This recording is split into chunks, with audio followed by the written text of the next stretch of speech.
Betty. Rattering bam. I'm a wild Black Betty. Mattering bam. Black Betty had a child. Battering ma'am. I'm the damn thing gone wild. Battering ma'am. I'm said a word, not a mind. Battering ram. I'm the damn thing gone blind. Bam, a lamb, a wild Black Betty. Rattering bam. I'm a wild Black Betty. Mattering bam. Black Betty had a child. Battering ma'am. I'm the damn thing gone wild. Battering ma'am. I'm said a word, not a mind. Battering ram. I'm the damn thing gone blind. Bam, a lamb, a... All right, Heather, I'm going to record one more song for you before I go. This one's a little bit of a long one. Here we go. Oh, I got to turn that shit off. That's thunder, lightning. Damn, that sounds real wet.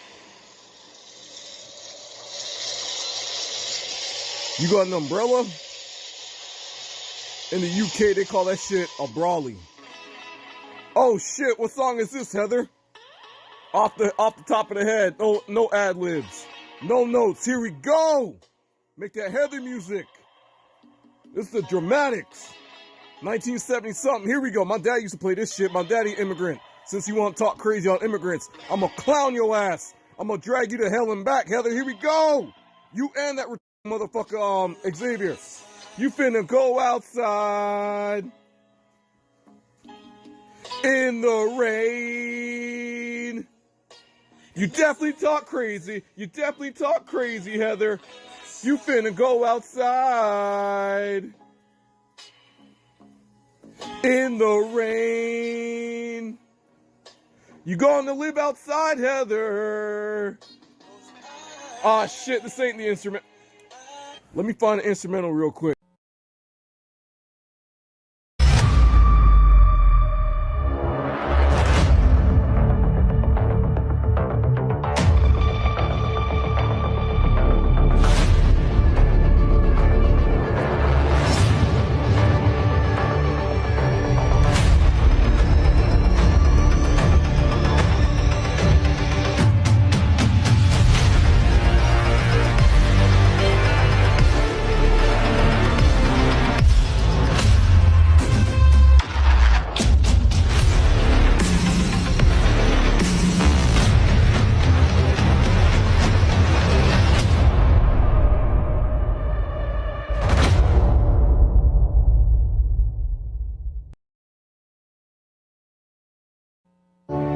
And now, our feature presentation.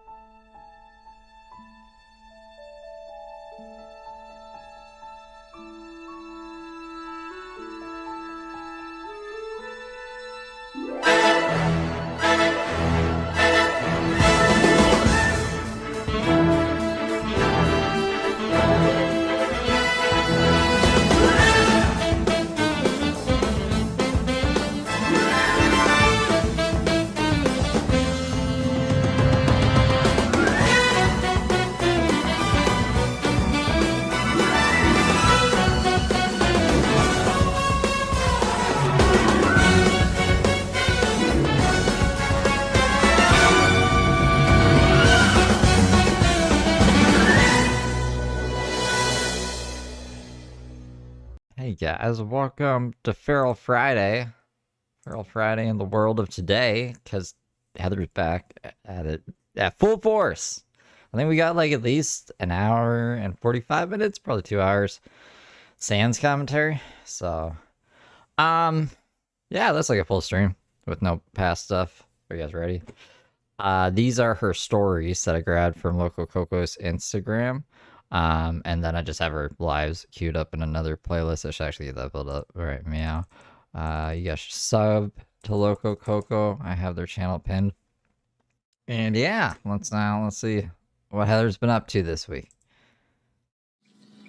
But why does the city of Chicago look like a total, complete, abandoned city? Like Black Wednesday and Black Friday are supposed to be two huge drinking holidays. Huge drinking holidays. So where are all the drunks at? I don't know why I like the green screen so wacky. But I've been driving around downtown and I just went for a pickup at this pizza place called Dicey's in Westtown, and there was one table. Bar empty, entire establishment empty. What's going on in Chicago? Look at the Hampton Social.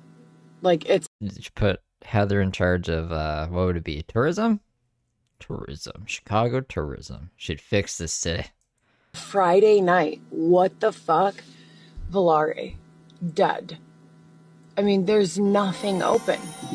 It's good to see you on Christmas. I baked a pie. I brought napkins. They're dry. I love you. Sometimes you gotta distance people. At It's Me Tea, super chatted $4.99. Let's start this off right. #Feral Friday. Aw, thanks, T. Thank you for the vibe. Also, Xavier and I have been driving Uber Eats since approximately 1 p.m., maybe 1:30. It is now 11:09 p.m. and we've only made $79. That is literal slave wages. Literally. Is that what actually, I don't know. I don't like drive Uber, so I don't know what the actual pay rate is. Should probably do something else then. What is it called when a group of oppressors forces a person to work for below minimum wage at a non-commission basis? What is Uber? Does any of you guys drive Uber? I don't want to look things up so early on in the stream. Mamma mia. Does anyone want to explain to me what the fuck is going on, or should I just guess? Usually I make You should explain to us what's going on. I like that better, Heather. 170 about a shift. Okay. And she says 10.5 hours into the shift, I've made $90. Usually I'm at 170 or more after 6 to 8 hours. What the fuck is going on here? I thought she was working more hours. She was like, if I work any more hours, it'd be impossible. She's like, all I do is work and I sleep. So it'd be like 16 hours and then sleep for 8 hours, I guess. Or at least 12 hours. She was making 170 in 6 to 8 hours? It's not bad. Is that bad? I don't really know. If she doesn't like her job, she should get a new job. Pretty easily, pretty effortlessly. Pretty much do the deliveries, work maybe 6 to 8 hours, and make enough money to be okay. I've been driving since 1 p.m. I have only made $90. It's 11:30 at night. That's 10.5 hours of my shift. And it's been like this for like 3 weeks now. Yesterday I only made $50. This is ridiculous. Does anyone have any idea what's going on? Because the city looks legit abandoned. Okay, yeah, there's just not customers. So she's getting on social media. Why is there no people out here? Why? I guess just drive to a different part of the city, or maybe a little bit out of the city. They built this city on Heather Gillespie's nonsense. Maybe that's like, if there's no people here, maybe there's people somewhere else you could drive for Uber, right? And I'm barely bringing in any money. And I have 4 children, and it's 4 weeks before Christmas. Oh, and then that was her at with the Christmas tree or something. Hold on. Can we go back with frames? Ooh, spooky like a ghost. Okay, look, there's Heather working 7 out of 7 days a week. What are those headphones? She's got some big ass headphones on.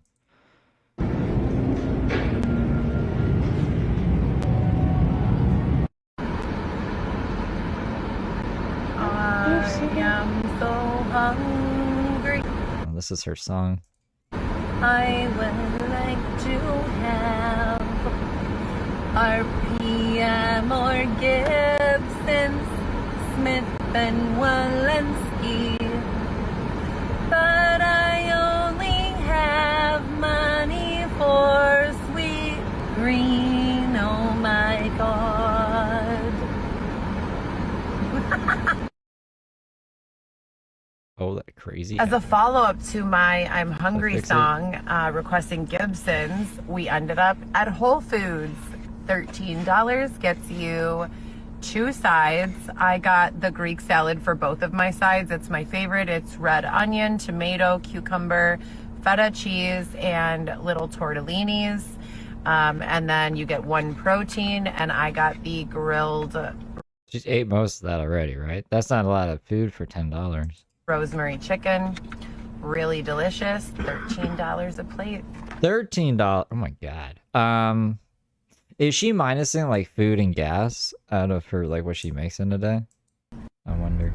Oh, that's probably in copyright. That's okay. I can take it out after. So this this is really funny to me because Xavier's voice is. I don't know. You guys tell me what you think about Xavier's voice. Look at that as a photo. Blue food. Oh, did it go through the screen? Probably. So it is. It's life sometimes. That's life now.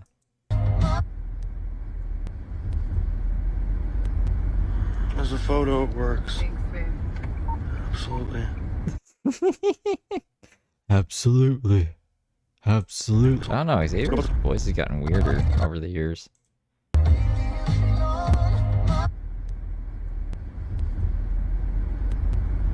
As a photo, it works. Thanks, babe.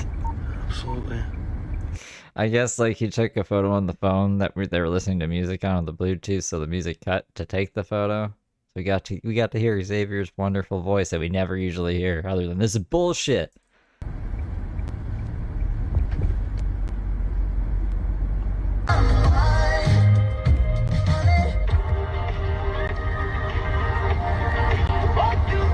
And I like how this is what Loco Coco said up here. Maybe this is why you're only bringing in $47 a day. Get to work. She's just driving around like getting Xavier to take a picture of the sunrise.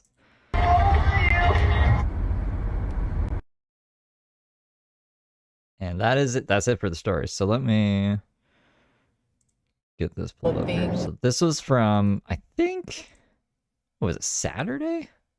I don't know. I just had them all in order from this week. Real Friday times. Woo.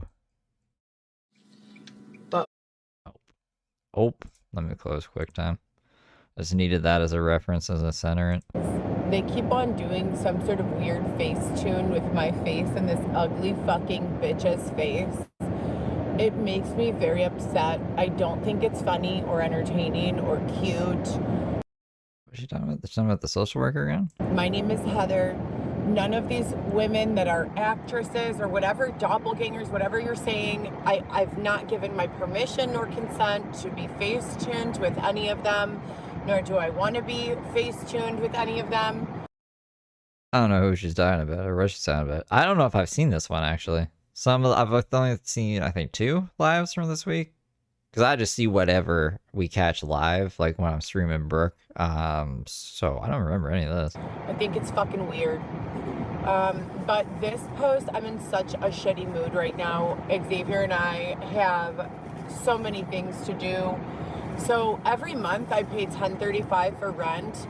I pay about $1,100 for car insurance, passenger car insurance, and my car payment is over $700 a month, which is still a significant decrease from what they were first they were charging me $384 a week to rent a car. So I wouldn't see profit until Thursday or Friday. Yesterday I was making $300 to $400 a day. Yesterday I drove from 1 p.m. to 1:30 or 2 in the morning, and I only made $120. So it's been really frustrating. Yes, that is more than Look at Xavier. Just looking at himself. Is he wearing eyeliner? 12 hours. I had to turn off the meter for about an hour in between. Every few rides, I'd turn it off when I would get, too far on the west side or south side in the middle of the night and like the hood. It's just been very frustrating these last several weeks. I have Christmas for my kids in 4 weeks. Last Christmas, I think I remember. Oh God, it feels like it's Christmas and I'm gonna have to go grocery shopping while they're trying to buy gifts for their loved ones. Oh no. At BetterDaversize-YL3X. Super chatted $10. I will be 49 tomorrow, guys. Feral Friday is an awesome present. Wooey. Ashley, those are capital letters. Why didn't you say it properly? Thank you, Betty Davis, for the 10. Happy early birthday.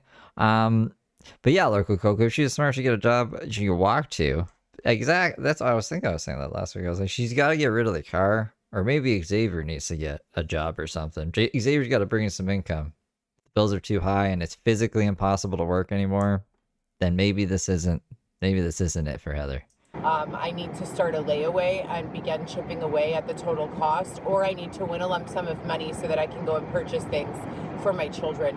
Since I became, susceptible to whatever corruption was going on around me systemically that ultimately ended in me being separated from my children and thrown into my home just 1 year after winning primary joint custody of my children in court in the... She said that weird. She said thrown into my home.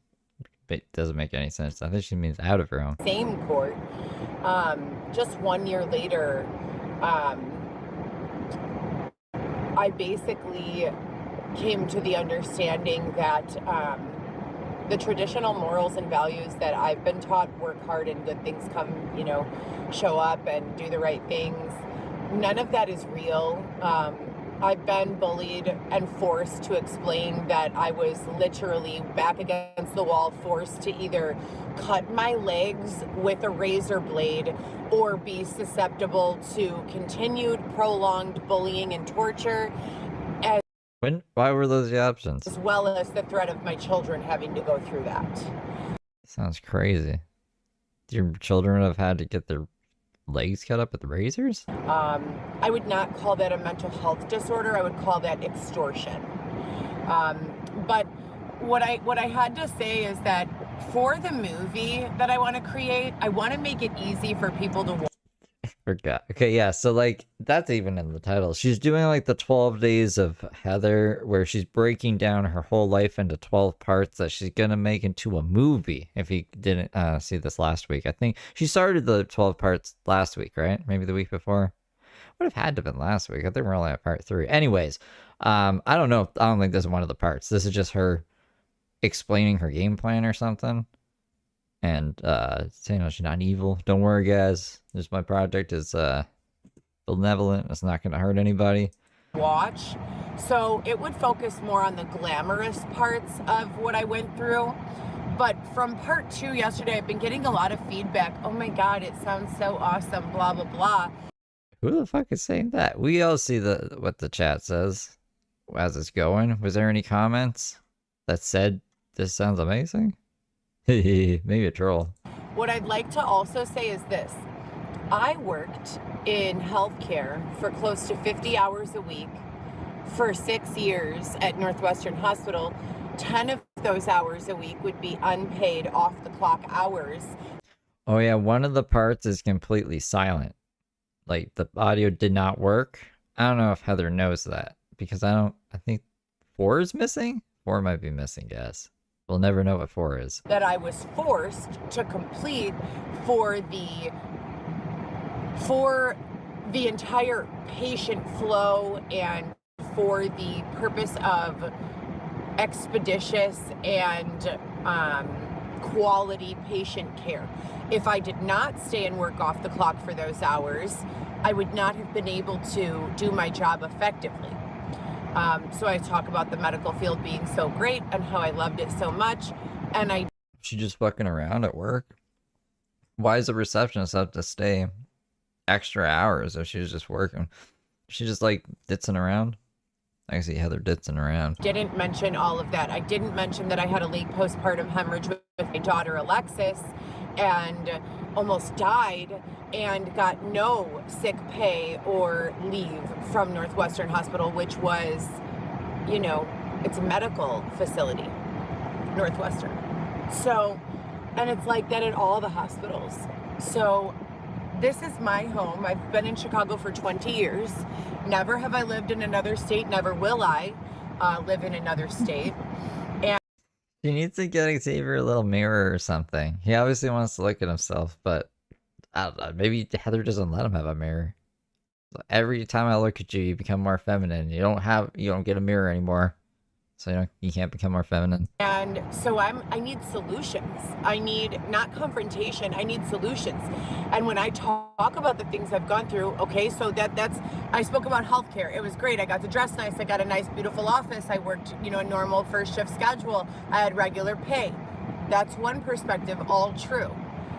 I was working off the clock for close to 10 hours a week. I was taking on 5 to 7 doctors plus diabetic education for the entire internal medicine team on an as-needed basis, while other assistants were paid more to do less than what I did for one doctor rather than 7.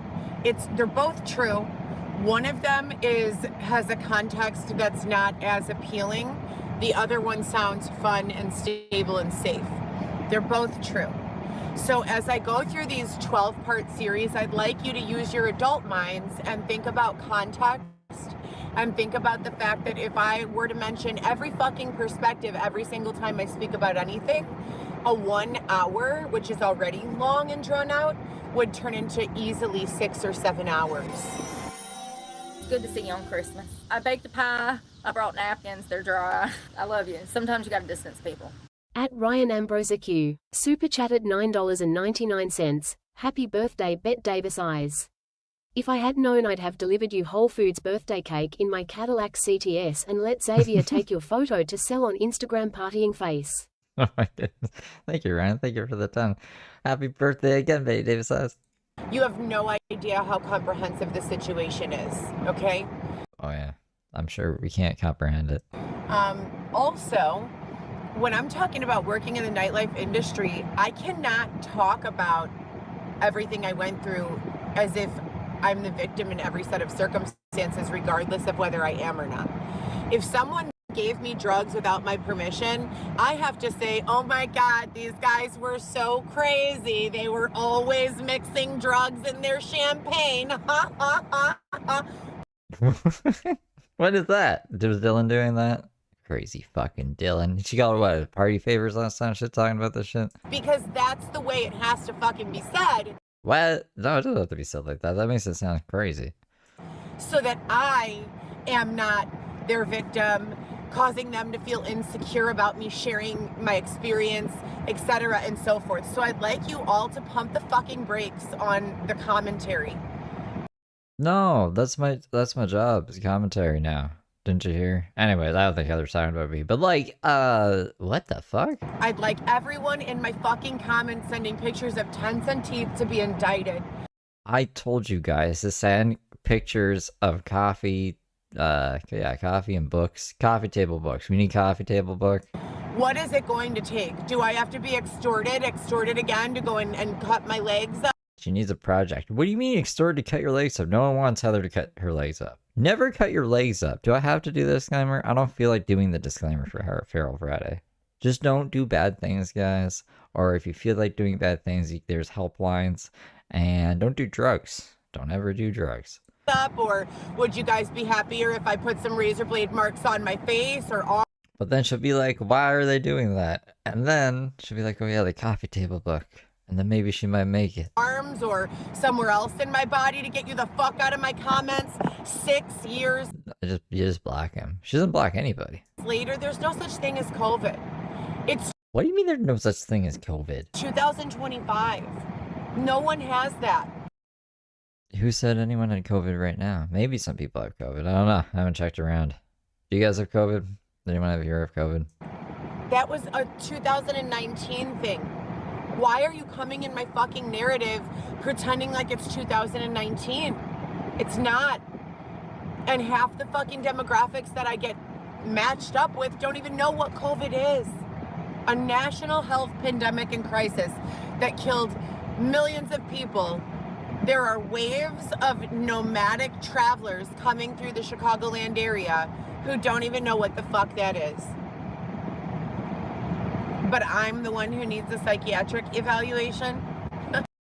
I mean, when you talk like this in crazy riddles, I think she means like, I don't know, things were crazy during the COVID times, and now things aren't crazy, so why are you guys talking about crazy stuff? It's not COVID anymore. I doubt anyone in their chat was like, oh, did you know that COVID's around right now? You have exposed me to 1,000,001 different judgments, abuses, mindsets, technological boxes, people who have different levels of understanding to everything.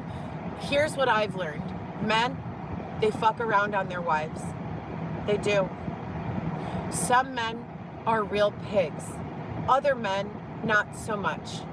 But as an overall general rule, men fuck around on their wives. There are numerous technological advances that help them conceal these types of behaviors. What's Xavier been up to? Why is this? What does this have to do with the 12 Days of Heather? I'm not your problem. I'm not. Oh, she's just trying to like get everybody in the comment section to go worry about their husband maybe cheating on them instead of putting tents and teeth in her chat. Not at all. I've never, not one single time pursued someone else's husband, encouraged him to leave his family. That's never been me, no matter what job I was working, no matter what I needed, no matter how, pressed for money or late on bills or what my children have needed. I have never home wrecked someone else's home, ever, under any circumstances. Have I engaged in a business transaction with someone who had a family at home? I'm sure. Okay. Is it one of my fucking pre-qualifying questions, or was it ever? It's not. It has not been. Okay? So I keep hearing about this like review on some sexy site or whatever that's recent. I don't know. There's time with that. Oh God, it feels like it's Christmas and I'm gonna have to go grocery shopping while they're trying to buy gifts for their loved ones. Oh no. At It's Me Tea, super chatted $1.99. Shout out to Tent and to Tooth. Thank you, T. Thank you for the two. I don't understand the hatred that I've been getting over the last while since I started explaining some of these things. This is not any part of the 12. I already did 1 and 2 of 12. We're moving on to part 3 today, but not right now. Yeah, okay, so this is just filler. This isn't one of the parts. I just needed to come on here and explain the importance of context, because I'm not your problem, I'm really not, and I've never. Your cheating husbands are the problem. And I've never, cheated. I've never intentionally got with a guy who's married, so I'm not the problem. Stay away from my chat. Whoa. Ben, you are getting distracted. That's what's going on. I have a job to do, and that's take care of my 4 children and my grandchild and my husband, who's having a mental health issue since we began to regain our stability. It's like fucking Shutter Island. Heather thinks Xavier's the one with the mental health issue, and then by the end of the movie, it's like, I'm the one with the mental health issue? What? It's like, yeah, Xavier's he just dresses weird. Actually, no, Xavier probably is crazy. I think Xavier's a serial killer, which means he probably has a mental health issue, but just not the same kind. Anyways, maybe it's just like there's 2 crazy people on an island, which is kind of like Shutter Island. Xavier's brother is the district attorney for the state of Illinois. Did you guys know that? So, But he was taking pictures of all the women's feet. That was weird, man. And he has this art with women lighting women on fire and stuff. It's scary. I wouldn't want Xavier in my neighborhood. I don't know. This is me. Being assaulted sexually, it would be a pretty reliable and safe bet to know that my significant other, who came and found me and sought me out and said, I'm taking you to a safe house, has a brother who's a DA, right? So it wouldn't be crazy that I'd be waiting for better fucking solutions than what's been presented so far, would it? Shout out to the district attorney. I hope you guys are okay out there, wherever the fuck you guys are. I can only imagine the type of pressure that you're under on any given daily basis, because dealing with real crimes. And Xavier's brother, apparently, who, I don't know, does paperwork there or some shit. The way they're treating me, I'd rather hurdle myself from the top of that building or that building or that building or pretty much any other fucking building than go through one more day of this shit. So, happy 2 days after Thanksgiving. I have to find a way to fucking move mountains so that I can provide the least that will allow me to continue living like a decent human being. Xavier kind of reminds me of the Crow here.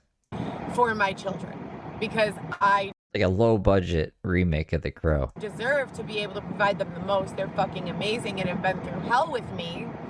But as a result of whatever the fuck is going on around me that I can't adequately see or feel or interpret, I'm just barely able to fucking make it right now. So I've said this so many times, Tiffany, because Xavier is not really an asset if his brother who works for the DA isn't going to help him. Like, why are we still with Xavier? There is the other time. So this is what Heather actually gave us some insight last week. If you watched the stream last week, she was like, if Xavier's ever gone for more than 5 minutes, the whole city of Chicago knows because I need him with me at all times. So I think it's that, like, codependency. Even though Xavier's pretty useless, and apparently taking shits in her toilet and stuff, and moving quarters around. it's a funny time that they'd choose, you know. I'm making $300 to $400 a day, almost every other day, $250, you know, for a few months.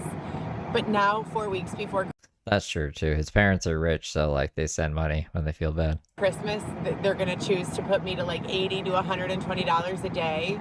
As long as they do something productive, I guess. Write us an article or make us an NFT or another thing they did for him, something weird. It was something like, did they ask for that? Like, is this just to feel like you're not taking his money? Like, why are we doing this? Driving all fucking day long, and then decrease my visits with Weston. We saw Weston 4 days a week from the time he was about 6 months old all the way until I would say July of this year. Then in August of this year, LaFawn quit the case, saying that she was having some sort of personal issues or something like that. But that's the quarters weren't even missing. So Heather says that she put the quarters in her purse and is accusing Xavier of stealing the quarters, or someone stealing the quarters out of her purse and then replacing them in her car. Because Xavier's like, you should check the car. Like, maybe you should just check the car in there in the glove box, apparently. And Heather's like, I know for a fact I didn't put them in there. So something fishy's going on here. Someone is breaking in and stealing my quarters and then replacing them when I'm not looking in my car because they have access to it, which doesn't, like I said, doesn't make any sense. That's some really crazy paranoid shit. That's not what case management said to me and Xavier. Case management came into the office with Xavier and I. I think that's a sign of dominance. Said that she quit because of us, because specifically Bruce Lee version of the Crow. Is there a Bruce Lee version of the Crow? I just know of one Crow. This is like the kind of Crow like, we're not gonna buy that, Timmy. We got the Crow at home. It's a guy named Xavier across the street, and he thinks he's special. me, because I text to confirm visits. And he is kind of special, but not in the same way that you think, Timmy. It's too much, and that these drivers don't even like me. Mind you, the drivers have told me openly. Oh, Brandon Lee. Yeah, he died, didn't he? Their sexual habits and numerous other inappropriate things. Hey, peanut butter jelly. But I'm the problem for confirming my visits too much. For the record, again, if I've not said it enough, I'll say it again. I have never consented to be a part of whatever fucking weird shit is going on here. I want to be with my kids, and my storytelling is all in context. I am trying to deliver something entertaining for the documentary people to create. She wants some guy to make the documentary too. I don't know the guy, but apparently he's a well-known guy. I don't think he's going to do it. I don't think he is. If anyone lives in Chicago and gets Ubers and gets Heather by any chance, please let me know how it goes. But there is a whole lot of suffering and victimization and predatory behavior and, you know, NR17 type shit that has gone on and continues to go on that I am intentionally withholding from the majority of the narrative for the purpose of keeping myself and my family safe from any sort of perceived threat of or actual threat of retaliation for the memories that I have. It's like Tom DeLonge making movies about the fake aliens to get us ready for the real aliens, apparently. It's apparently a thing, says Tom DeLonge. So, I hope that these fucking people get literally murdered for bullying me for That's really extreme. 6 years. I hope that the States government is held accountable and responsible for everything that they have allowed to happen to me. And I hope that restitution comes to me and my family sooner than later, because I don't know how much longer I can hang on It's kind of harsh. Yeah, it's really harsh. like this. So basically, All right, so I think this is part 3. This is the hat that got stolen, apparently. Or wait, did it get stolen? I might be misremembering. So, like, this hat she was trying to sell for a lot of money, and Loco Coco was telling me, she's like, people are saying that the hat got stolen last year. But here it is.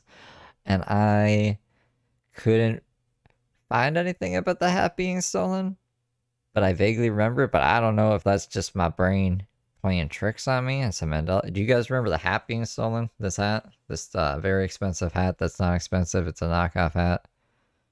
Being stolen. Is it real? I didn't get back on yesterday to do a part 3 of 12. So I'm gonna do it right now. Last night, Xavier and I were doing photo shoots. I like to stay always documenting everything about my life and what I'm going through, because I have witnessed so much hatred and storytelling with regards to my situation, the way I look, the way I live, the way I eat, the way I dress, the way I exercise or don't exercise, the way I work or don't work, that I just like to always keep everything, like, you know, in line and just together, organized. Xavier's face. I gotta look at Xavier's face for this. Documented. Today's Today's Sunday. I am working for the last several $100s that I need for the kids' Christmas layaway. To start it, I always get them basics, like things that they need: underwear, socks, hygiene products, like higher end ones, maybe a bottle of perfume or some body spray, deodorant, and then maybe a couple of sweaters. Bombastic side-eye. That's because Xavier is just her ride along, her sidekick. It's the Heather show. Xavier's just kind of along for the ride.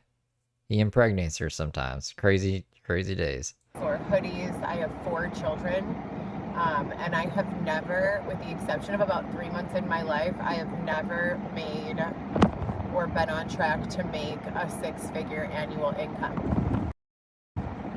Rear kick like a centaur. So I know there are people making much more than that, and also people making much less than that. I'm interested only in making more. And if not making more, finding creative ways to accommodate the lifestyle of a 6-figure plus earner, 9-figure, wherever you're at. For me, I have not hit 6 figures. My ex-husband and I, Dylan, we were selling renewable energy, and we were making more than 6 figures annual between the two of us, but he was making the majority himself. He was making like $15,000 a week, and I was making like between $2,000 and $3,000 a week at the highest that we ever made. So, does anyone know how long she did that for? Not very long, right? And we weren't able to sustain that for longer than a few months before literally all of the hatred and like drama caused just implosion all around us. Oh, Doritos. Fucking Xavier's eating Doritos. So Vivi and Lewis are now older. They're 19 and 17.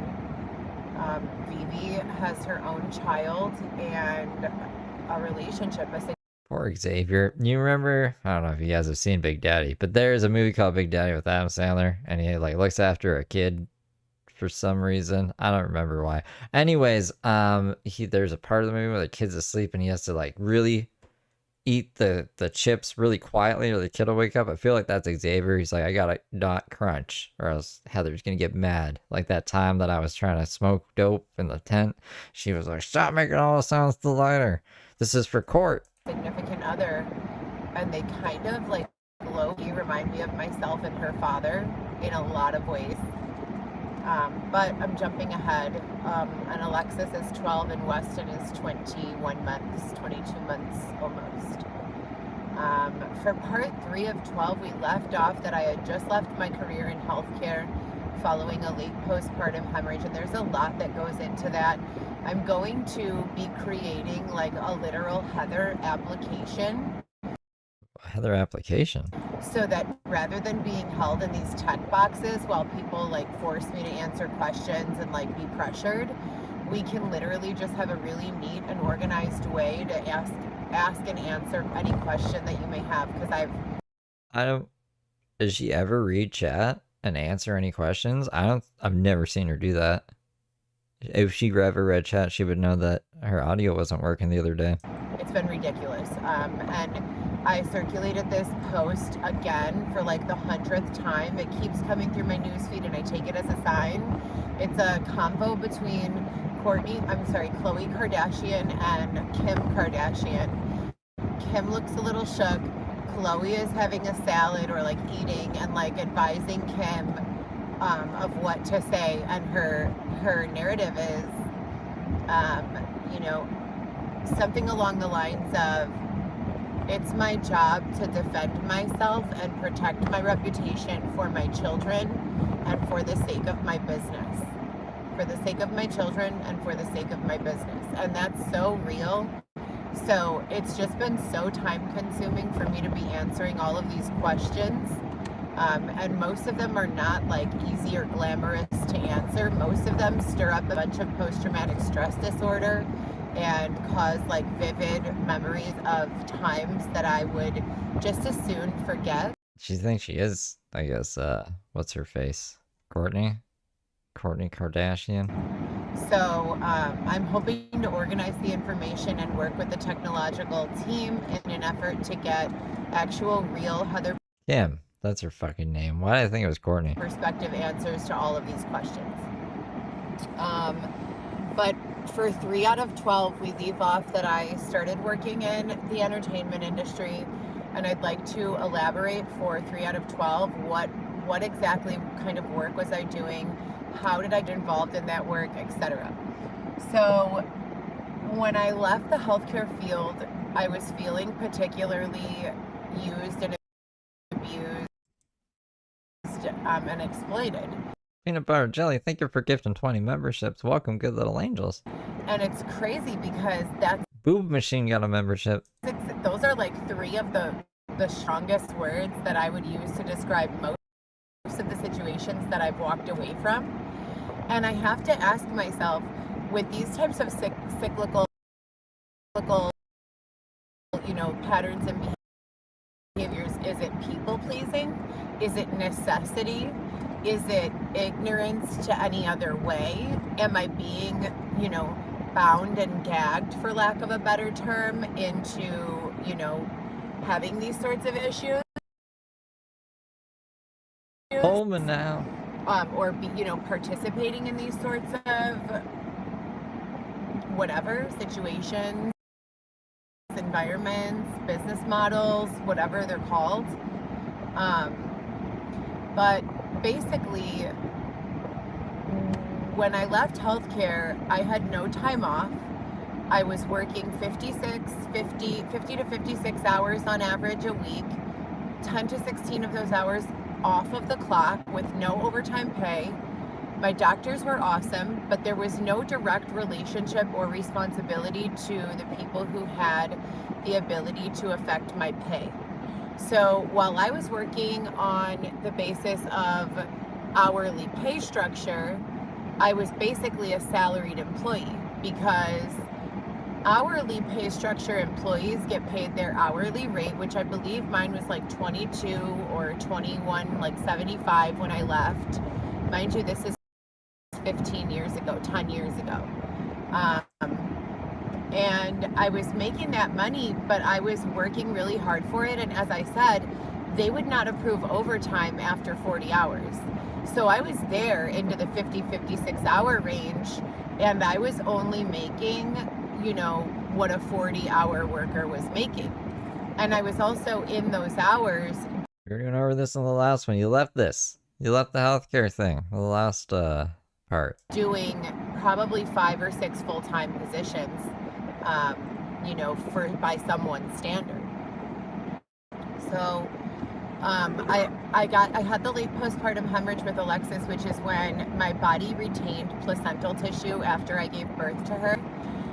It was at Elmhurst Hospital, and I remember looking down at the placenta. I already had 2 children, Vivi and Lewis, and saying, oh, this is the gross part of the stream. To the doctor, it was Dr. Marco Martinez, saying to him, hey, does that look normal? Like, usually the placenta comes out intact. It kind of looks like a liver or something. No, she wasn't a nurse. She was just she was a front desk lady.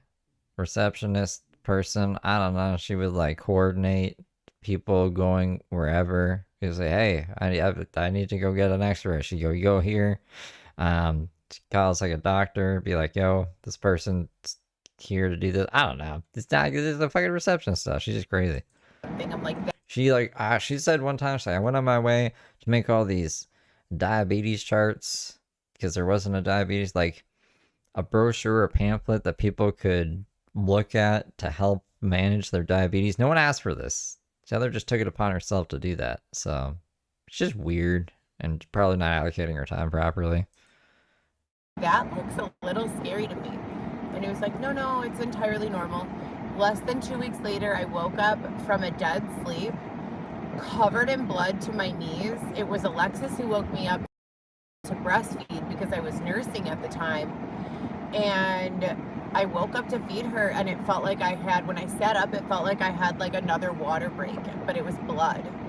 And basically, when you retain placental tissue, your body begins to treat the placental tissue as if it's a foreign object within the body, and the blood is the body's way of attempting to remove the foreign object. So the placenta at that point in time is nothing more than dead tissue, right? So it's necrosis has occurred. It was at one time live part of your body, the placenta. It's connected to an umbilical cord, and your nourishment nourishes it.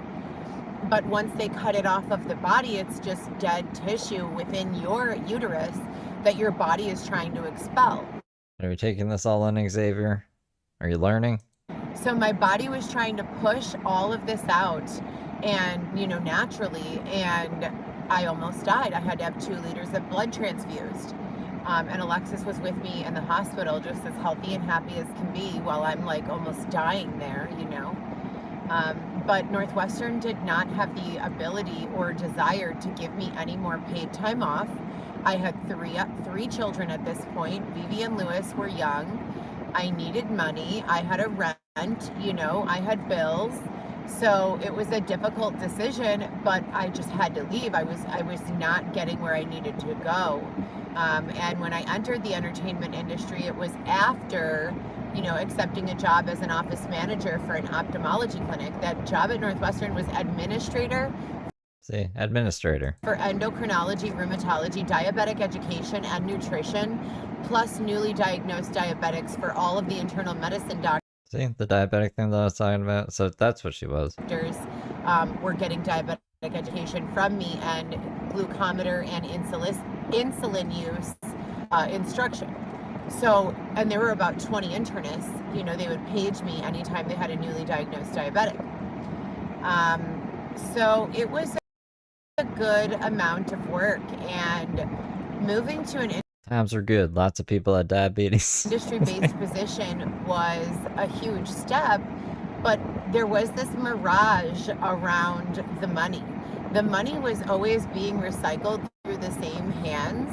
We were all spending and recycling the same money. So the money I would spend to pay out the employees, they would then go back to the club and spend there, and it was like this repetitive, kind of cycle. So it formed almost like teams, because you start like contributing to the livelihood. If you do part 5 out of 12. Oh, that's a... Wait, where the fuck did part 4... Where did part 4 go? Wait, is part 6 silent? Heather just... Okay, so part 3 cuts off super early for some reason. And part 4 is just missing. Cool. I'm gonna do so as if I were speaking to a room full of children, because the more details, and there's so much that I try to provide, and the more organization I attempt to give this situation, the more difficult my three-dimensional in real life becomes. She erased part 4. Why did she erase it? Did we grab it? With regards specifically to the crazy-making behaviors. I've labeled a number of behaviors as crazy-making behaviors, and just for lack of time. Oh, those crazy-making behaviors. There is a stream still scheduled that she never did. Was that part 4? Okay, hold on. Let me check Loco Coco's page here. We can get part 4, and I record all the lives. Did anyone else get part 4? Did part 4 actually exist? And energy. I can quickly go over what that means. It's basically when a third party using either ghost technology. Nah, I kept the silent one in, and I was like, I'll just skip it, and then I'll use it as an opportunity to say, if you know how to read lips, transcribe this for us. So no, I think she just skipped a part, or maybe she did delete one, but everybody missed it. Or setups, or malicious third-party intervention, or malicious third-party influence over your partner, or any number of psychological, technological, or just plain old manipulative, methods can be taken to cause a person to go crazy. Crazy-making behavior is what I've labeled it. Crazy-making behaviors. Several months ago, and I have a witness to this, Xavier is sitting in the back seat. Not that it really matters, because I posted on my very first Instagram, the one Heather G, a bunch of the cars that were stalking me. I mean, there was a literal car that was in the same car, Cadillac CTS. I had the same car I bought, paid in full. Oh, she's talking about like way in the past. I remember, yeah, Cadillac CTS is driving around and her claiming that they were stalking her. Was literally driving behind and in front of me for miles. I could not get away from it. And the license plate was a vanity license plate that said "nut in me."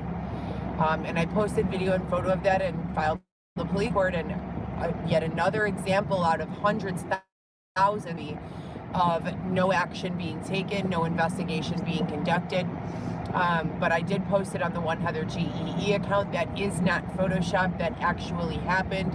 There's both video as well as still frame photos. No one still believes me.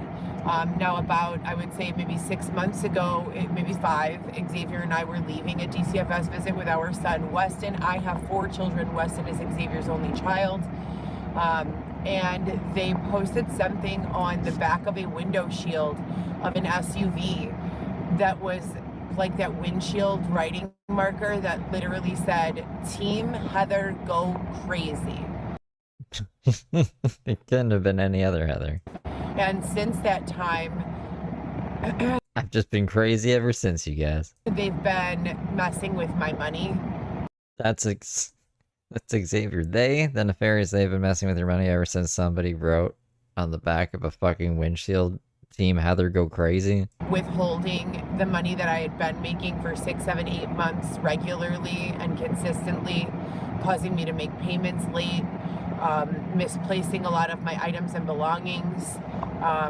That hearing aid that I posted about several years ago, as well as that two-way communication device, or The hearing aid? Did we miss that? That was this week, I thought. Am I going crazy now? a communication that is taking place without my permission, knowledge, or consent, which would also qualify under assault and harassment, depending on what the 10 copies. 10 doppelganger Xaviers walking around out there with his ID. verbiages are being, communicated. Xavier, can you explain to them that there was an SUV that pulled strategically and intentionally in front of our car that had the words "Team Heather go crazy" written on the back windshield on the Expressway 290? Okay. Like, no, I'm not gonna do that. So we were driving the Kia at that time. I was driving rentals through Hertz and through Avis for the purpose of driving Uber. I purchased a car because every few weeks there would be an invented reason why I would have to switch my car. And to me, I'm not. There's an ad for hearing aids that she thinks is a listening device. Why does she think that everything's listening to her? They can just listen to her through her cell phone if they really wanted to. And they probably are. They don't need fucking hearing aids. I'm not trying to live my life hiding. I'm trying to live my life not needing to hide. I'm trying. I think Xavier was like, I don't want to explain it.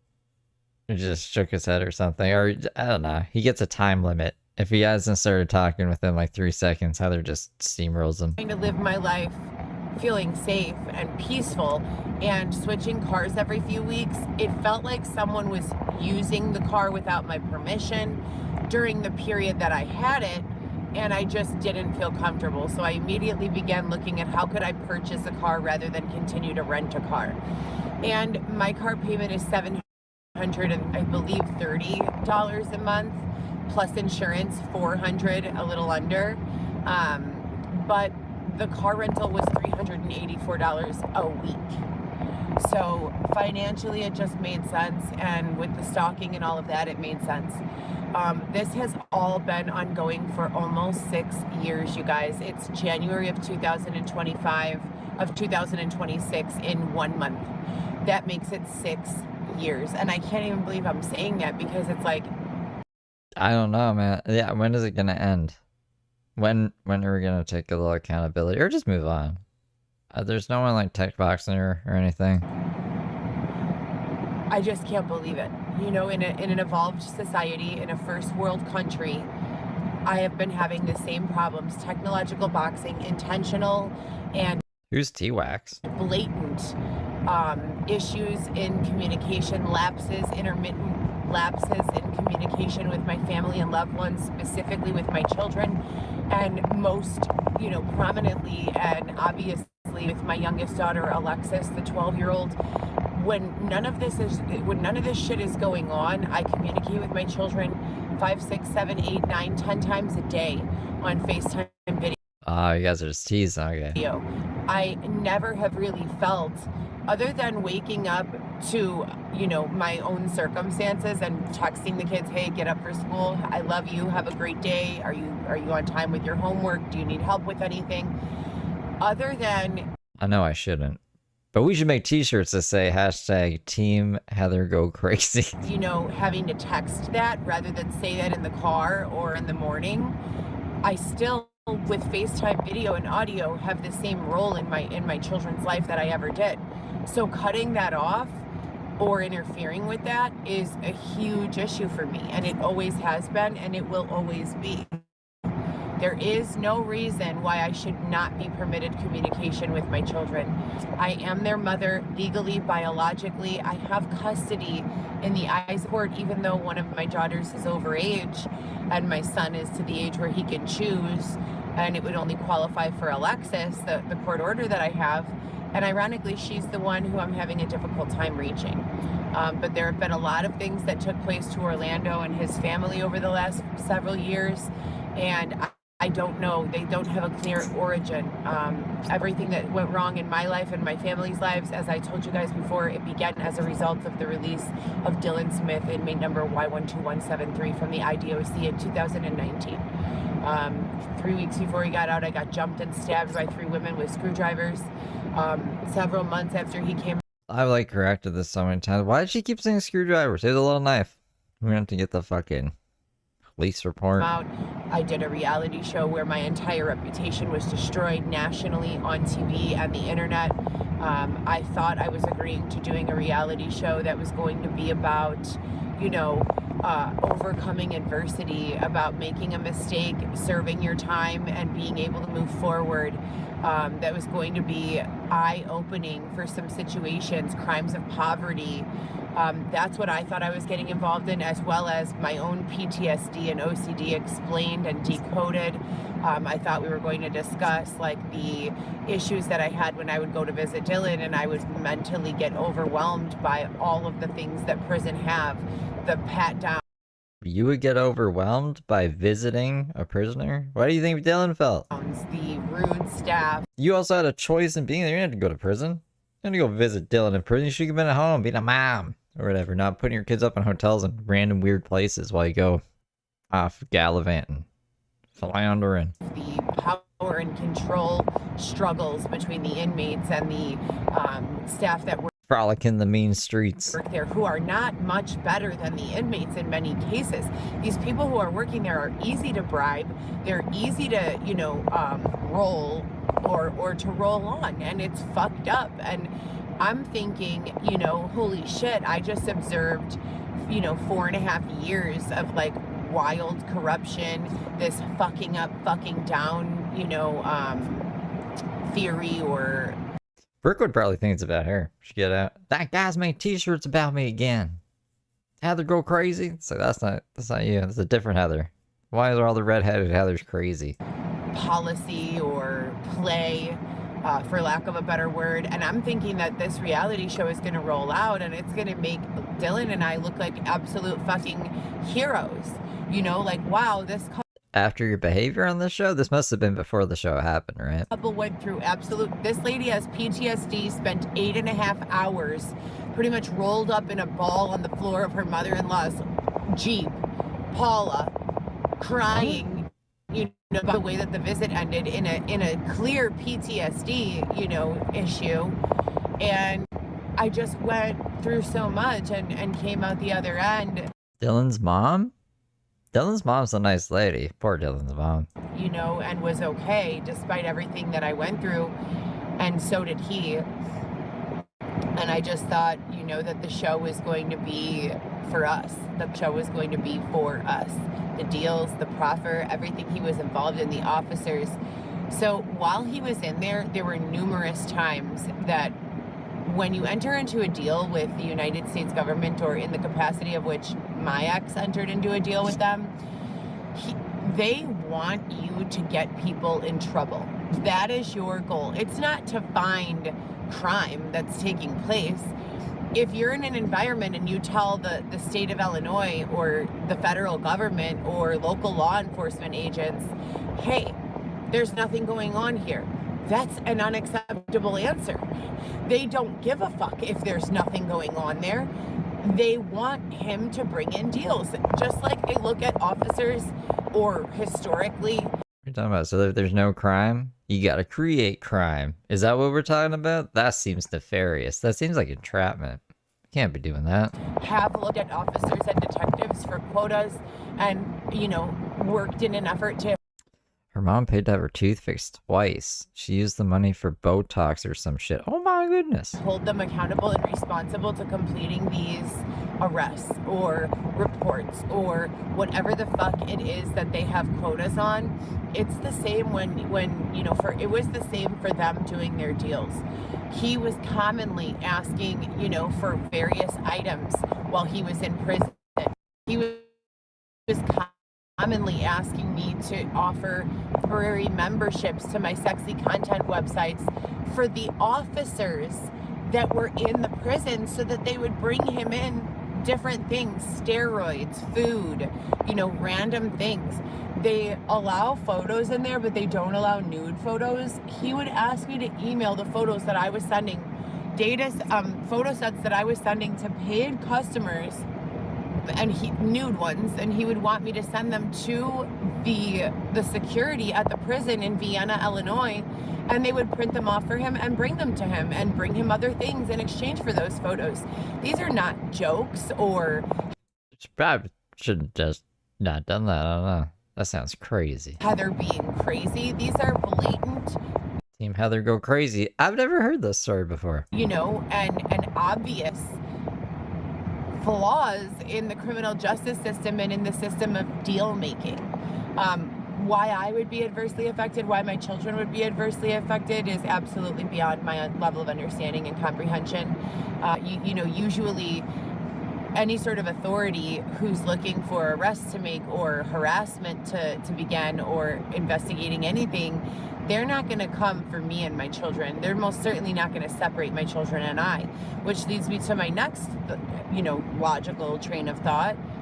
have been too many fucking ups, and now the authority line is so broken, so torn apart, that there really isn't any authority anymore, and we're putting these people, when I tell you that the people who were working as guards at Joliet were just as bad as the inmates, I swear to God I mean that shit. There may have been a couple that might remind you of your grandma or your aunt. The guards remind you of your grandma or aunt? But for the most part, these were women that were easily, you know, manipulated by flattery. They were not the best looking. They were not the best educated. They made like Cindy fucking Crawford, okay, these ladies that were in there. So, and he was getting whatever he wanted from these people. Oral sex, regular sex. And when I would report it, they would just call me crazy. Why would I report my husband sleeping with an inmate guard at the prison? Because he's cheating on you? I mean, you tell me, does that not make sense to you? You're a Wait, you're a witness? You witnessed this? That your husband is using you as well as numerous others to set people up. You're not going to say anything? Like, I'm sorry, but my loyalty is real as fuck. You're not going to throw me under a bus and then put it in reverse and back up over it. Fuck you, you know? And I've discussed all of this, and when they put me in these tech boxes, I want to sue. Like, I get over the wanting to sue part, okay. Was Dylan sleeping with female prison guards? It's just law enforcement doing their job, investigating, trying to keep us safe. No, dude, you fucking people looked the other way and allowed them to throw me in the street on a narrative that they fed you, spoon-fed you, so that it would make things easier for you to behave in a way that was immoral, illogical, unlawful, and targeted. And I've reported on all of it, and I've written reports with and without ChatGPT. I've done depositions. I've done clinical case studies on myself. Okay. What are you talking about? You've done clinical case studies on yourself. I don't think you know what a clinical case study is. They're saying that it was because I was taking Adderall. I've been on Adderall on and off since I was 17. I've never gone through anything like this before. Oh my. Maybe I should start doing Adderall. Nah, it's bad. Don't do drugs, guys. Drugs are bad. Does me being on and off Adderall since I was 17 under the direction and prescription of a doctor have to do with everyone around me's life getting fucking shredded into bits and pieces as a result of Dylan coming home? Yeah, I don't think everyone else's life got shredded to pieces because Dylan came home. And then on top of that, you have this desire to cover it all up. As soon as I started making these 1 out of 12s, 2 out of 12s, 3 out of 12s, 4 out of 12s, 5 out of 12s, this is 5 out of 12, they started fucking with me IRL again. So they started doing crazy making behaviors, they started doing other things. So, you know, so many crazy making behaviors. so I'm trying to hurry up and get these next, 7 days completed so that I have everything I need for the people to just watch their leisure and then help me with this docu-series. And the documentary, it's not a docu-series, a short documentary. The documentary is not, I'm not making it to try to profit. If I profit, fantastic. I'm making it so that I can profit things like peace of mind, mental health, calmness, peacefulness, understanding across the board, because I spend my days being provoked, antagonized. People are talking shit about me directly to my face, crowding me in the gym, People are crowding her in the gym, saying she's a bad mom. just bullying me. I've already gone through this for 6 years. They don't want me to have a gun because they want these people to be able to fuck with me. I don't think Heather should have a gun. Why can't you have a gun? Because she's too crazy to have a gun? That took away her gun skills or her gun rights? Do you not understand? I hope she doesn't have gun skills. And I tried to go take my carry and conceal as soon as Dylan came out of prison. That's when they put me into the psych ward. Oh my. You can't get a gun license if you've had any inpatient stay in a psychiatric ward. I'm 38 years old. I've never been inpatient in a hospital in my entire adult life for any reason other than giving birth. Ever. I don't have any additional diagnostics or reasoning to be held against my will in any capacity, but let alone an inpatient medical capacity. And my background is in medical law and ethics, new business. I'd be scared if I was Xavier. Heather wants a gun. He's gonna get shot. He's like, I thought you were the Dookie Bandit.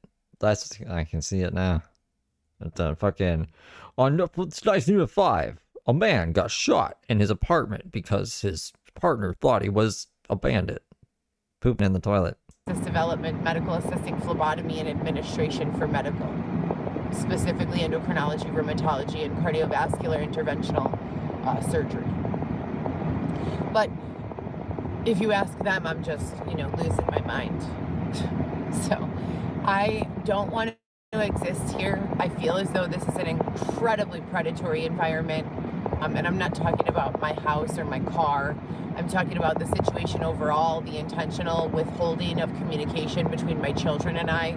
And then they start saying things. They're very, very, very much threatened by the fact that my children and I have that line of communication and that it's always open. That bothers these people endlessly. They think, why would anyone care if she talked to her kids? Her kids just don't want to talk to her. And that's kind of sad, but like, would you want to talk to Heather if she was your mom? That somehow my children and I having the line of communication open is taking money from them. My children, I send money, usually $10 2 or 3 times a week to the big kids for lunch, maybe 20. Sometimes my son needs a haircut or sometimes, face wash or other little things. But I haven't been able to reach Alexis in a very long time, 6 or 7 months. That's a 12-year-old little girl that needs her mother. So this is fucking sick. The end of 5 out of 12 is basically going to be an eye-opener on all of the corruption, the fact that deals are occurring and have occurred between these people who have made it their point. Now, what would be the purpose of fucking up rather than down? Well, if you're a person with any sort of heart, morals, values, or ethics, you see that someone sitting in prison with their family suffering and struggling to even send them $10 of commissary money, working for an unfair living wage, being treated like a fucking slave, that person probably can't recover from getting fucked over again, and their lives Interesting hypothetical. This is real that people do this. Like, I'm not even fucking kidding you. And the most successful people do this shit. But their lives cannot withhold that type of... My rent is paid, right? But if it wasn't, and I was thrown into the street with nowhere to go, I would be pretty much in the exact same situation that I was already in 6 years ago. Yeah, if you don't pay your rent, you're gonna be homeless. That's a universal fact for, I think, everyone. Unless you want to be a squatter or something to be insane. Like those insane people, don't be insane. Why is she crying about this? This is a fucking stupid thing to cry about. Nowhere to go, no money, being sexually assaulted in the street for no fucking reason. If I didn't pay my rent, guys, I would be homeless. Yeah, no shit. Like, I don't get why did she think this is whatever. No criminal record, college education. You don't break people who are standing on a tightrope out of life. If you have been tasked with breaking people, if there's no way to escape that role, you better fucking find someone who is so solid that by breaking them, you may cause possibly a bruise that heals and repairs itself. You don't break a person that you're gonna fucking push off the tightrope and they're gonna break into a million fucking pieces like Humpty Dumpty that are irreparable. And people don't understand most of what I'm talking about, so I have to go slow with these things. But yeah. Can't imagine why. There's a lot of sex with inmates and staff at these prisons. There's a lot of manipulation. There's a lot of promises. And when you get into the space of white collar crime, and you have these... So part 5 is just about Dylan cheating on her with, prison guards? Criminals with money, or even if they don't have any money, all they need is a cell phone to start making money again, or their crew or team, or, a couple of dollars to start making money again. These people working in the prisons are getting paid just above minimum wage, boo-boo. You don't think that they will be easily incentivized by someone with the power and the money, or the ability to make the power and the money? Absolutely. Absolutely. And this is what I had to witness and experience from my husband. And this is a man who I fell in love with, after 3 months of being together, and he got on one knee in an environment where you're not even allowed to have physical contact and propose to me with a Louis Vuitton vase filled with handmade roses and a ring that he whittled out of a melted milk carton. You know, I don't know what else to say. He came home and he fucked me over. And rather than the reality show being about overcoming adversity, surviving adversity, and doing well in life, he and the producers, behind my back and without my permission, made me the bad guy.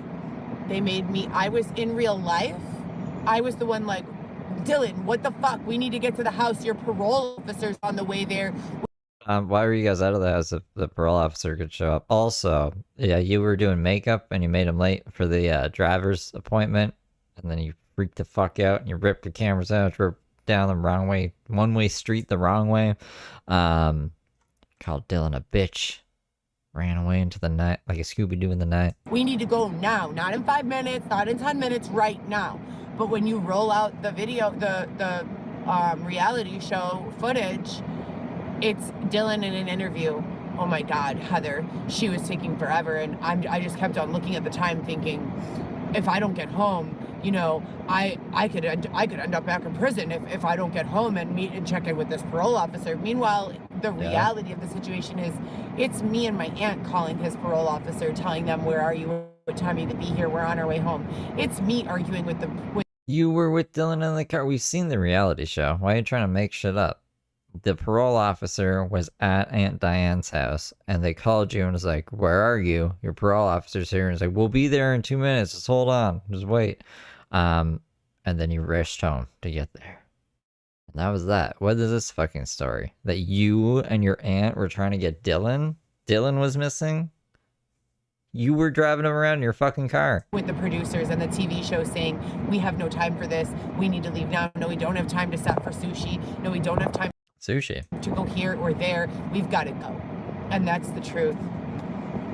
Whoever you believe in, Satan, God, that's the truth on all of them and everyone in between. But that's not the way. I've always wondered what Xavier thinks about Heather complaining about her ex Dylan on a daily basis. They depicted me in the reality show. In the reality show, they depicted me as a fucking asshole who didn't care about Dylan being late, who didn't care about much of anything but herself. And the truth could... Well, what are you doing to Xavier? You painted Xavier in a very bad light, too. Bad, Heather. You didn't learn anything from the reality show. Not be further from the depiction that they created. Could not be further. As a result, I've suffered in numerous ways. I've had difficulty retaining employment since that time. Hey, Texas gal. I've been stalked. I was held in a tent. I was sexually assaulted. I was separated from my son, Weston Mateo Gillespie, who's now turning 2. Why? I gotta ask, why the fuck doesn't her son have Xavier's last name? Why is it Gillespie? Especially because Xavier's parents are looking after the fucking kid.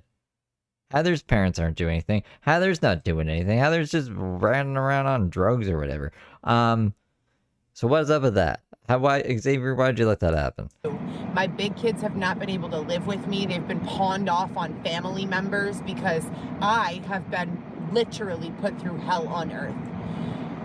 The violent victimizations that took place since 2019 have included, but not been limited to, being beat up by an officer at 14 weeks pregnant while laying in a defenseless position on a yoga mat after clearly articulating. He was too busy guarding all the stuff outside. Articulating to the officer that I was at the gazebo for a photo shoot and asking if it was acceptable for us to be there. And Xavier, true or false? And did the officer say we could be there? And did I not tell the officer that if there was anything that they needed, if they needed us to move for any reason, to let us know? And did the officer say, there's absolutely no problem with you being here, but just don't leave your stuff alone, because if you leave all of your equipment alone, it might not be here when you get back? Can you? I don't think they can hear you. So we can't hear you say yes. Just nod. Just nod. So they beat me up on camera with premeditated. They came in with gloves. I was eyes closed, laying on a yoga mat. So she told this story the day after it supposedly happened, and she's gonna get into some crazy details. She didn't have like a mark on her, and like there would be complications with her pregnancy if this happened to her while she was pregnant. So this is just a weird story that she's fucking held on to for God knows how long. I don't know if the cops even fucking interacted with her. She says there's no police report because she can't report the police for the whatever it is.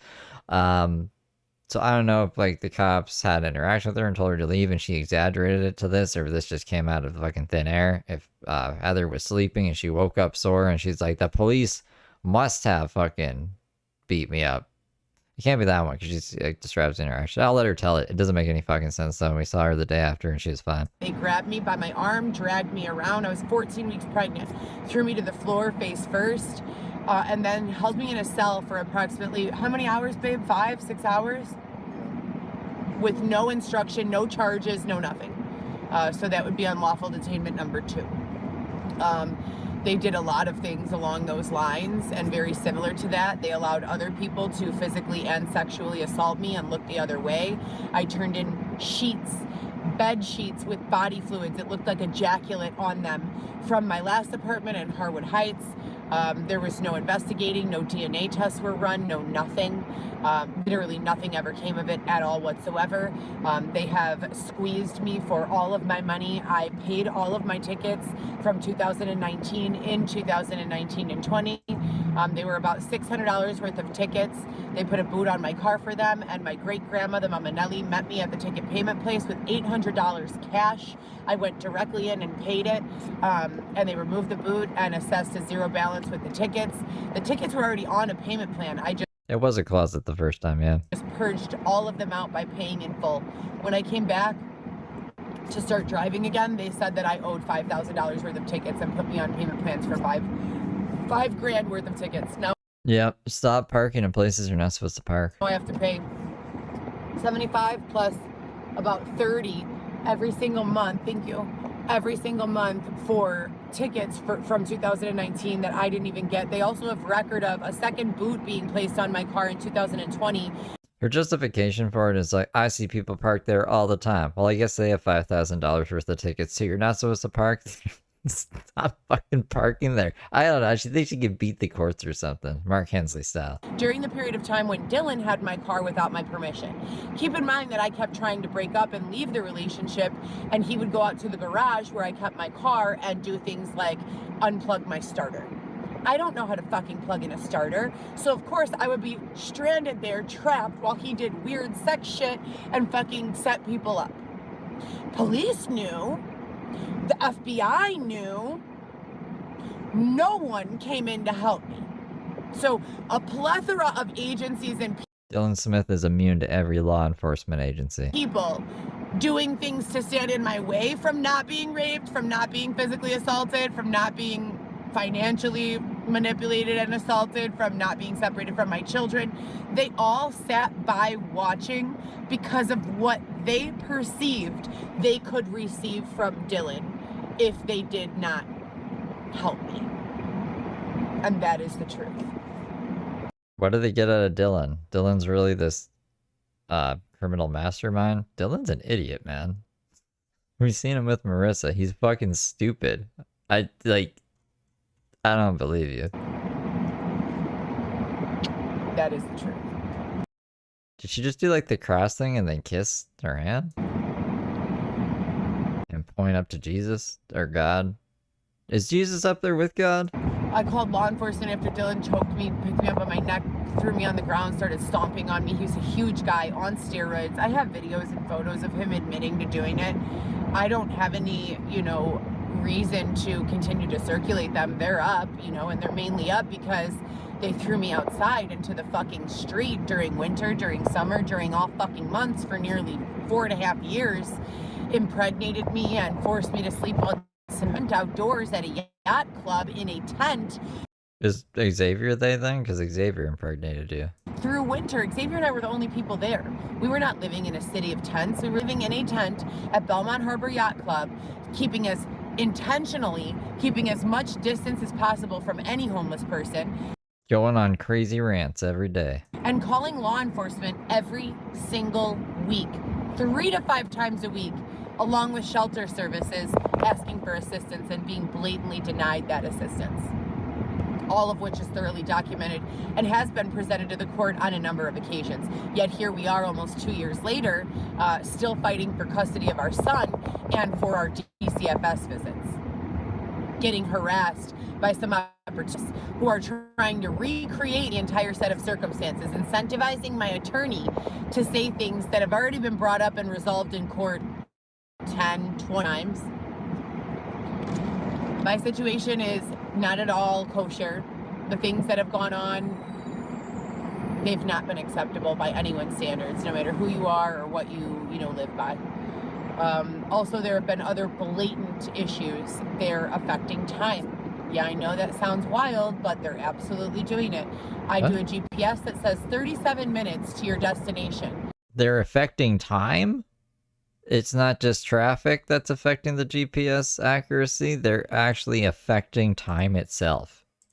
They're fucking powerful as hell. I get in the car, I take that exact route. If there are people who... Trenches Girl, that's right. I forgot about Trenches Girl. How could I forget? Don't call me Trenches Girl. are taking longer than me who want to come with, which I don't know who they would be because I travel alone with Xavier. I don't have a group. If there's a group following me, lock them up for stalking. And I need to be at the gym by 10 to 8, 7:50. I leave the house at 7 a.m. every fucking day. It doesn't take 50 minutes to drive to the gym. The GPS projects that it takes 37. I've never arrived there before 8:15. With the exception of that one time I was using the GPS. It's been like this for 5 years. 5 years, and I've already come out on the other side. I've already, explained everything and explained it. No one is, getting out of bed in the morning and saying, how can we intervene in this and set the record straight? And I think that that's the main problem. I have a whole entire life to live ahead of me. I have the education. I have never voluntarily engaged in any sort of fraud. I have never stolen someone's credit card for the use or purpose of committing fraud. But the people you people interested in my my commentary and my content are looking for, the people who you are looking for, they're definitely still getting away with fraud every day. But it's not me, and you're in the wrong fucking place being here at my page. You're at the wrong place inhibiting me from being able to use a laptop computer. They stole 3 of my laptops, my MacBook Air and 2 Google Chromebooks. I have not been able to use a computer for any reason. Do you understand me? Not for my businesses, not for sales, not for any fucking thing. Since 2023, when my last laptop was stolen from Xavier's father's garage bin, and along with a bunch of my other clothes and yoga equipment and lighting and production equipment, and it was never replaced. And it's on camera with law enforcement because they came that same day that it was stolen. They know that it's all mine. Where is it? Naked wardrobe outfits from Nordstrom, like $300 or $400, brand new, that I had maybe a week, that another undercover, Juan, had purchased for me after all the rest of my clothing got stolen. None of this is new. It's already been documented. But that's number 5. So that's going to lead us up to the time I met Xavier. Besides all of the getting beat up by a cop, sexually assaulted a number of times, being forced to walk back and forth from O'Hare to downtown Chicago, being withheld food, money, communication. There's just a million things that they've done to me that I've reported on. That's going to bring us to the end of 5. There are 7 or 8 people who either presented themselves as undercover members of law enforcement or other resources, people who could help me or take me to a safe house to protect me from whatever was going on. And I've written about them in my book, but I'm going to keep their names out of this just for peace's sake. And I'll pick up tomorrow with part 6 out of 12. And when we begin part 6 out of 12, it's going to start with meeting Xavier, the circumstances of which we met, how we met, why we met, where we met, what was going on around that time. I was still right in the middle, into the thick of it, of what was going on. And there's never been any stealing in my life.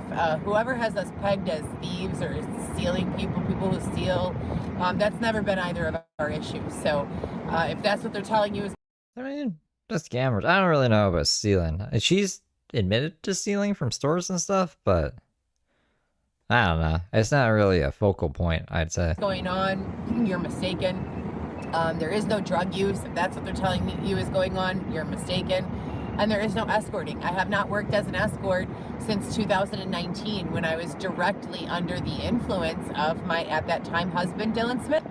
So people are getting bits and stories of what's, you know, bits and pieces of what has actually taken place. And I know for fact, my friends and family members, starting first and foremost with my ex-husbands and my children, have been under pressure a number of times for information they have absolutely no knowledge or awareness of, and that shit needs to stop. And when this intermittent issue, lapse in communication, begins to be an issue again, or a trend again, and I can't communicate with my children, that is when I feel most inclined to believe that there's some sort of pressure going on again.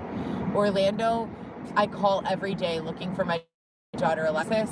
Like I said before, I usually speak to my children 3 to 5 times a day on FaceTime, video, audio, text, Roblox.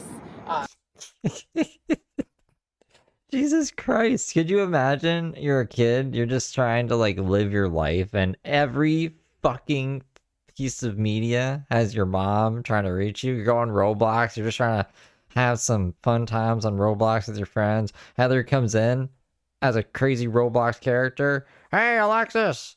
Did you eat your dinner? It's me, your mom, Heather Gillespie. It's like, Jesus fucking Christ, she's everywhere. Snapchat, any type of way. What do you think Heather's Roblox character would look like? To communicate with my kids. I have and will continue to do so.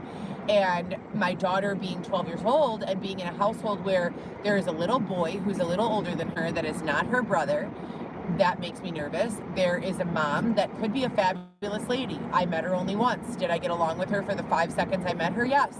But I don't know her past that. That makes me uncomfortable. And the fact that my daughter at 12 years old is in a household with a bunch of people who have their own phones and she's the only one who can't call if she's uncomfortable, sad, unhappy, needs anything, that's unacceptable. Period. That is not acceptable. And then as soon as I start, you know, sorting, raking through all of those issues, they fucking start us back in the tech box. Only certain people have access to what you're saying. You're not getting any organic reach. All of your reach is very, very intentional and going to, you know, who knows where. 2000, when Weston was 2023, 2024, because he'll be 2 in the February of 2026. When he was born, I felt as though the corrupted technology team got, you know, kind of caught. They got caught. You lost your kid. What do you mean the corrupted technology team? Weston being born was like a beacon of light that just defeated the evil technological team. And we started rebuilding a new technology team. Oh my goodness.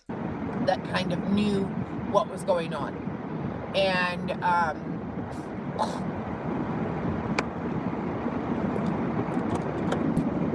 What's wrong? Xavier coughing up a furball? Oh no, Heather's coughing up a furball. For the first year, I was getting paid a decent salary. I have more than a college level, more than a bachelor's level of education, way more. I've taken so many courses, it's not even funny. I continue to take courses, intro to AI, just to learn about things like machine learning, data set collection, ChatGPT, other AI tools, Canva. What is their purpose? What is their role? Where are we going with them? Healthcare. Where are we going with Canva? What was I doing the other day that it was like, you should use Canva for this? And then I looked at it, it's confusing. Is Canva online? It's like a web browsing fucking doohickey. I don't want to use a web browsing doohickey. What was it trying to make? Oh, it was probably the trim thing. I'm not using Canva for that. You can fuck itself. I will figure, I have like a couple different ideas in my head. What's the word I'm looking for? I redid my plan, so it's gonna be a bit different. Anyways, it doesn't matter, but I'm just talking too much now. Your technology, new business development, sales, marketing, you name it. Certified medical assisting, personal training, marketing. I already said marketing. Phlebotomy, which is taking blood. Canva is a web app. Literally, there is no job that I cannot do and do well. You know, and I do not mind at all making deliveries or transporting human beings in my vehicle. Just say giving people rides. Why does it sound so weird? What I do mind is doing that 7 days a week for 8 to 12 hours a day. You can edit videos on Canva? Do you like upload it to the website? Every single day, and then still not having enough money to pay my rent on time. I only own 8 pairs of leggings. They're all ordered from Amazon. Every time I get a sponsor to say, let me throw some money at the situation, let's help Heather get into some dress pants. Why did you spend $300 on Botox? And a dress shirt every day and some dress shoes. Maybe she could take this healthcare consulting career a little further.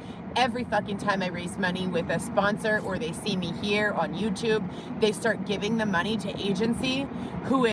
Like, I don't care if you get Botox. It's like, if this is your life and things are so tight money-wise, why are you complaining to everyone and being like, what is this, while you're spending $300 on Botox? That would be like me complaining, being like, oh, what am I gonna do, guys? Everything's crashing down, and buying like a PS5. Like, what are you doing, you crazy lady? Is pretending that they are giving the money to me, but then taking it upon themselves to dole out the money to various causes that have nothing to do with me, which hear me and make no mistake, don't give a fuck about at all. If there is someone starving across the world and the only way to feed them is to fuck up my life and my kids' lives, fuck them, they can starve. Do you hear me? I'm sick of this shit. 6 years.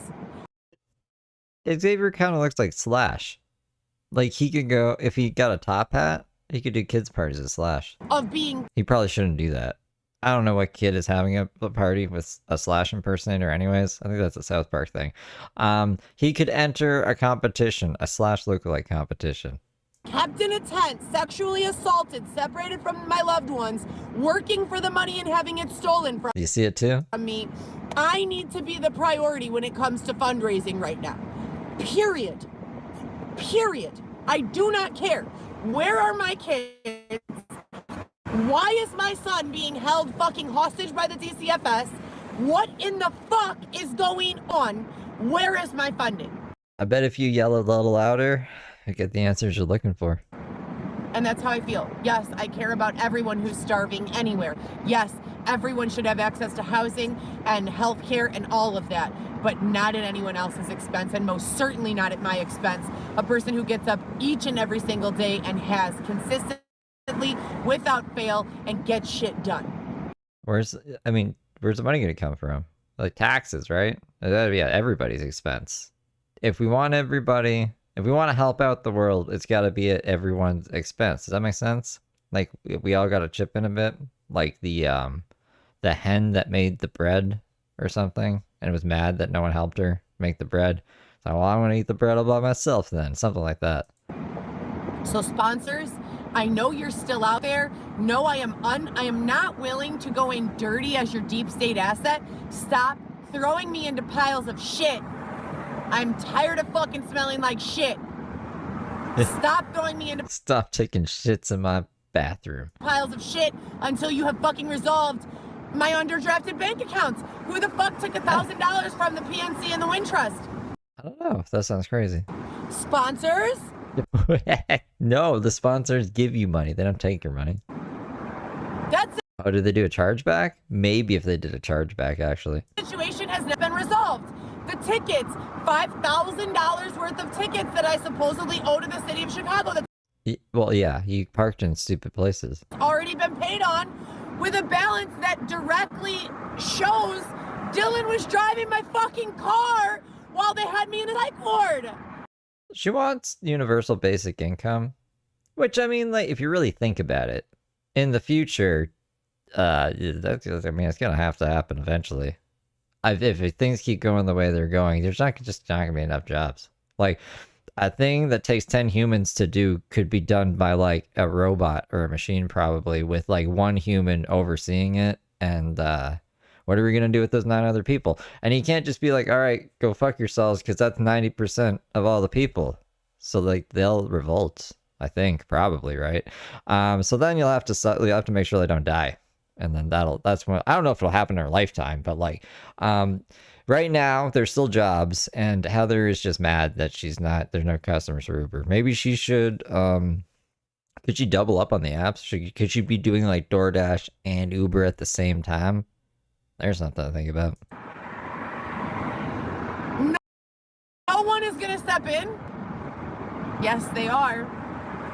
So if you guys could do a better job at catching these fucking losers before it starts to become a problem for me in my day-to-day, that'd be great. My father had his... Not that Dylan. Dylan Smith is the one she's talking about. Inmate 1Y2375. I can't remember the actual number. But her ex, who was on Love After Lockup with her. Literal throat slit open. 80% of his lower jaw removed and rebuilt from his femur and tibia because supposedly he had some sort of cancer of the jaw. He was inpatient for about a week or two. Just got home. My family is doing their best to take care of him. There's Gala Dylan as well too. Wasn't there 4 Dylans? I want to say there's a 4th Dylan, but I can't remember from which universe he's from. I have been stable in an apartment for it'll be a year in January. I work 7 days a week and have, without exception, not just driving Uber or delivery, but also all of this bullshit with the DCFS. That I was under the impression my son was going into this program with the DCFS so that we, Xavier, me, and my child, could help the technology team to develop some sort of CRM database. I don't even know what a CRM... What is a CRM database? For handling these cases that would be more helpful and reliable for government agencies to better protect and help these children and families. Customer Relationship Management Database is a centralized system that stores, organizes, and manages all customer-related information, including contact details, purchase history, and communication records. What did you want to make this for? For the tech team? She's gonna make this for the tech team? What? Than the one we were originally working with. That was supposed to be my role. It's been 2 years, and they're not giving me my child back right now. I've done everything they've asked me to do. Parenting class, task, West Care, parenting coaching. I don't owe them any services. I continue to this day to Did you pass the classes? Or did you just like yell at them? do therapy every other week or every week. I've been compliant across the board. So, no. Customer Child Protective Services. I don't want to be, nor will I be, your deep state asset. No, I don't think it's acceptable for you people to continue to positioning people to fuck up, fuck down, or fuck any fucking way for that matter. How about everyone just... Never heard that before. Fuck down. Fuck up, fuck down, fuck anyway. I'm not for it. I'm not for the fucking around. Stop. Y'all fuck around too much. stops fucking for a while? It's Christmas. We need to make that a soundbite for the fucking for the super chat. Stop fucking. It's Christmas. Any fucking way for that matter. How about everyone just stops fucking for a while? It's Christmas. Right? Let's make love, not fuck. How about that? Getting sick and tired of this shit. Tomorrow will be 6 out of 12. The crazy making behavior has been definitely... I love this thing she's named to, the crazy making behavior. I don't know if she means like people are making Heather crazy. I guess so, because like Team Heather go crazy. I thought she meant like there's just people being crazy, and she's like, there's some crazy making behavior over there. You know, going on again, among many, many, many other things. Guys, it's Christmas. Stop fucking around. It's Christmas. That are undesirable. Xavier and I are on our way to the gym now. This will be my last week at the gym that I've been going to because I like to switch it up. I don't like people to follow me where I'm going or fuck with me where I'm going. This has absolutely nothing to do with ego and everything to do with the fact that I know for a fact when you feel better, you do better. When you look better, you do better. When you have more confidence, you do better. When you care about yourself, your body, your mind, your soul, your spirit, so do others. So you can take your inferences and your harassment and your shit talking, put it right into a little tiny, here look, roll it up, you know, like you used to do with Play-Doh when you were little. Make a little tiny ball of it and shove it right up your, you know. I thought there's no more fucking, it's Christmas. So everyone has, yeah, so I just had to jump back on. Someone told me that my videos were being classified as being for children. Yeah, you made your kids that way. You made your videos that way. You made your videos made for kids. There's a button It's like either made for kids, not made for kids. Heather selects the made for kids options. My videos are not for children, but I would also like to say that my children should know where I'm at and what's going on. So I don't think your children need to see this shit. you know, I wouldn't be mad if my child or one of my cousins saw my videos, because as I said before, they have made a very, very conscious effort. And the they that I'm discussing, I wish I could identify more specifically. It used to be Dylan and friends. She was like Dylan and then like two other people I've never heard of. Dylan's friends though. And now they is just two.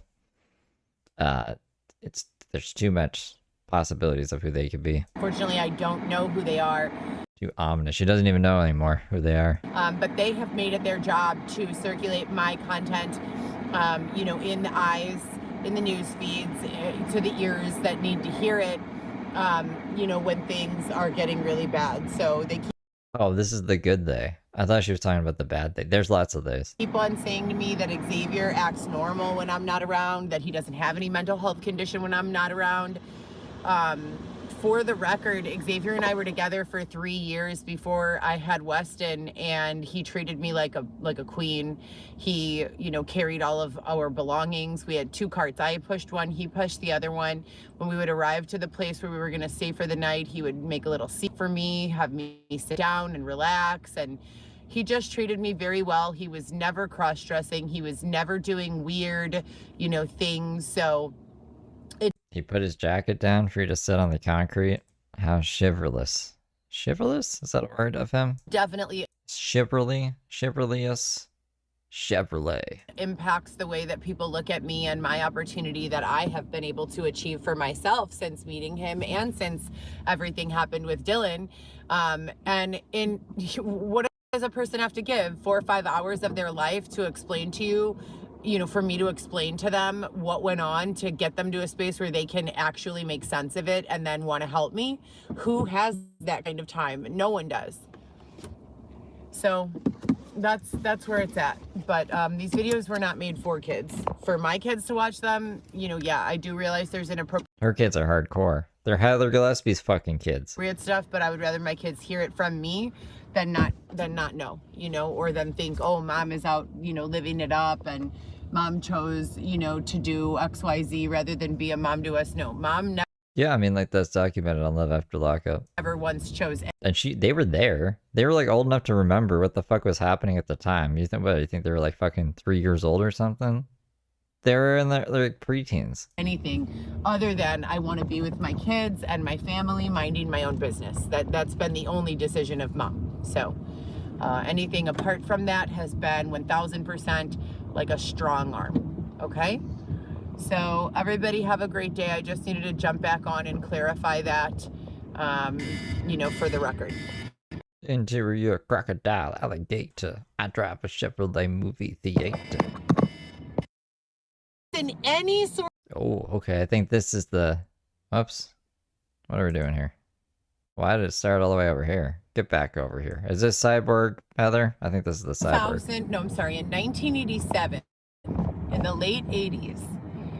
In 1987, this woman was born. Like, she was just born. Hello, Jessica Framed Roger. Thank you for gifting 5 memberships. There were children that were being implanted with what doctors, medical doctors, mind you, my name is Heather Gillespie. I'm looking for a career marketing firm that I could create for myself and like-minded individuals with similar experience. You're looking for a marketing firm, or you're going to create one? If you're going to create one, just create one. To start a healthcare consulting company.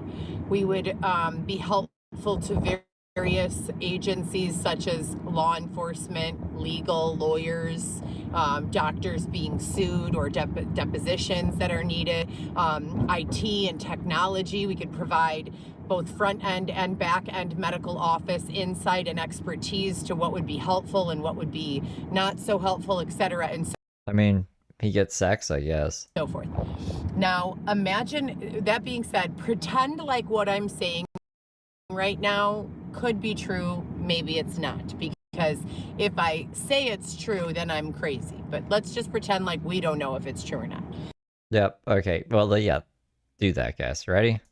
Who remembers children getting tubes in their ears? Anyone? I do, because it was on Arthur. Babe, do you remember children getting tubes in their ears?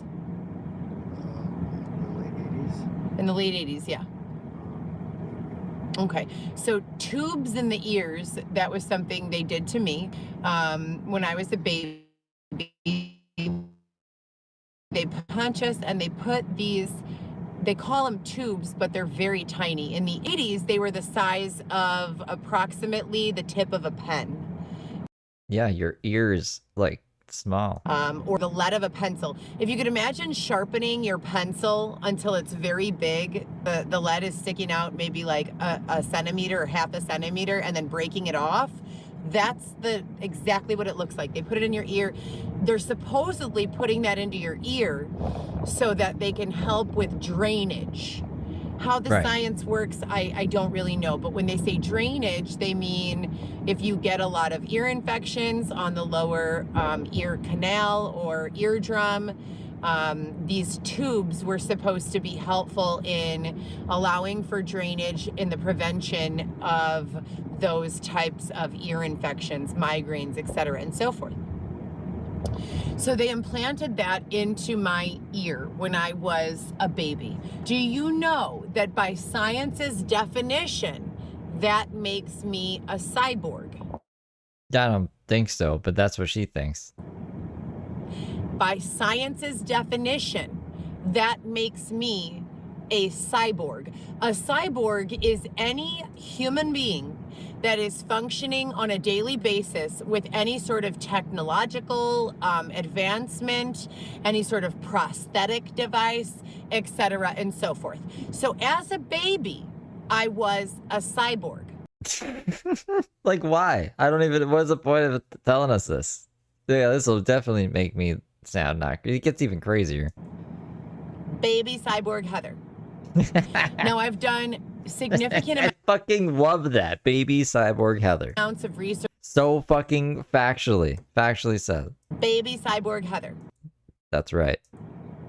Now I've done significant amounts of research with regards to these tubes. This is the highlight of the week, to me at least. I don't know, I haven't seen all of them, but this is some good shit. When I saw this live, I was laughing my fucking ass off. In the ears, many of them were actually hearing, listening, low jack devices.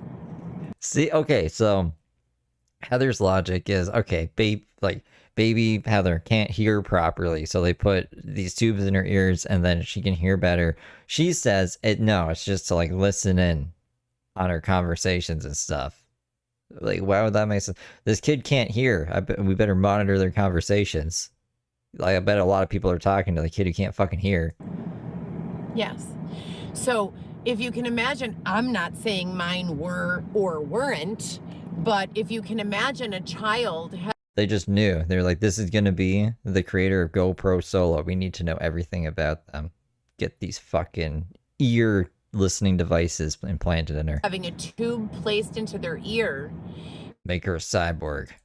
And later on as an adult, them being almost intentionally exposed to or manipulated by scientific evidence that speaks specifically with regards to that technology and how far advanced that technology has become since the time that it was used in the late 80s. We're in 2025 now.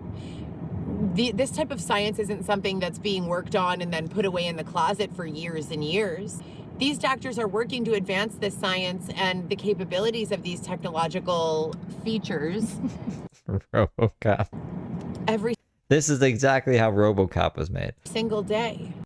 They go to work, they go to their little lab, and they say, how can we improve upon this? They go to their little lab. How can we improve on the listening low jack devices that we're positioning as tubes in the ear? If this to spy on babies. Tube is being used to hear what's going on in environments where this child is, how can we make the sound quality better? How can we reduce the size? How can we make everything about this product better? That's the way all technology works. So when you're sitting there making allegations that something cannot possibly true, that we can't be living in a Terminator style world, that we Terminator style world. I mean, like, the government's done some pretty crazy stuff. They did that. They tried to make a cat like a listening device. That was pretty wacky. I'm not saying the government it doesn't do some crazy things, but I'm pretty sure that these are just tubes in the ear. simply don't have the technology. Like, it'd be one thing if they were doing this to, I don't know, people that they wanted to monitor, but there's no point in doing it to kids. On the market to communicate or externally control a human being, you're a liar or you're mistaken, because we do and we have. Now, Imagine getting called into the office. We know you stole Billy's Pogs. How do you know? We listened in on your low jack device. That was, you thought it was just tubes in your ear, but really we've been listening to you the whole time. Oh no! just who's heard of laser eye surgery? You guys remember Pogs? Anyone? You go to sleep with fucked up eyes. You wake up all You don't go to sleep when you get laser eye surgery. You have to stay awake and keep your eye open and look at something. It's crazy.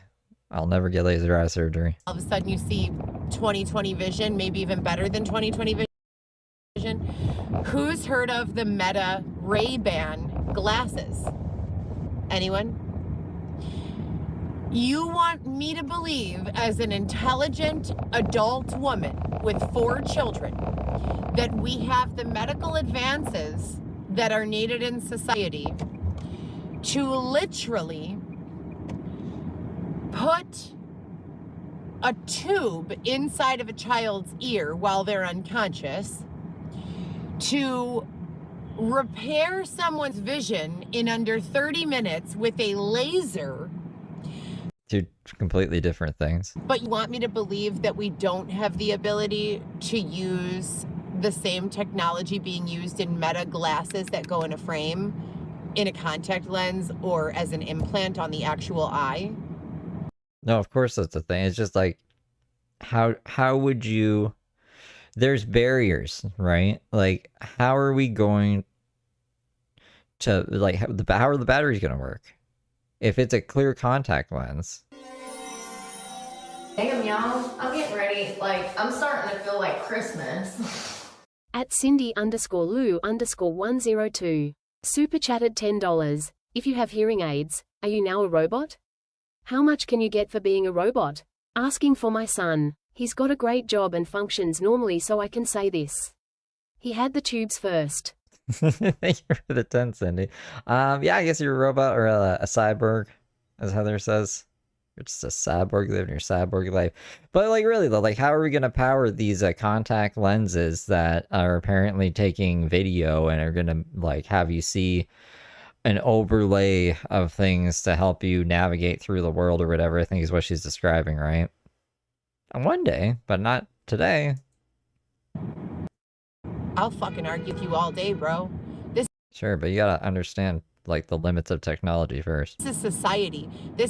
I don't even live in the upper echelon of society. I live in, I call it upper mid, right?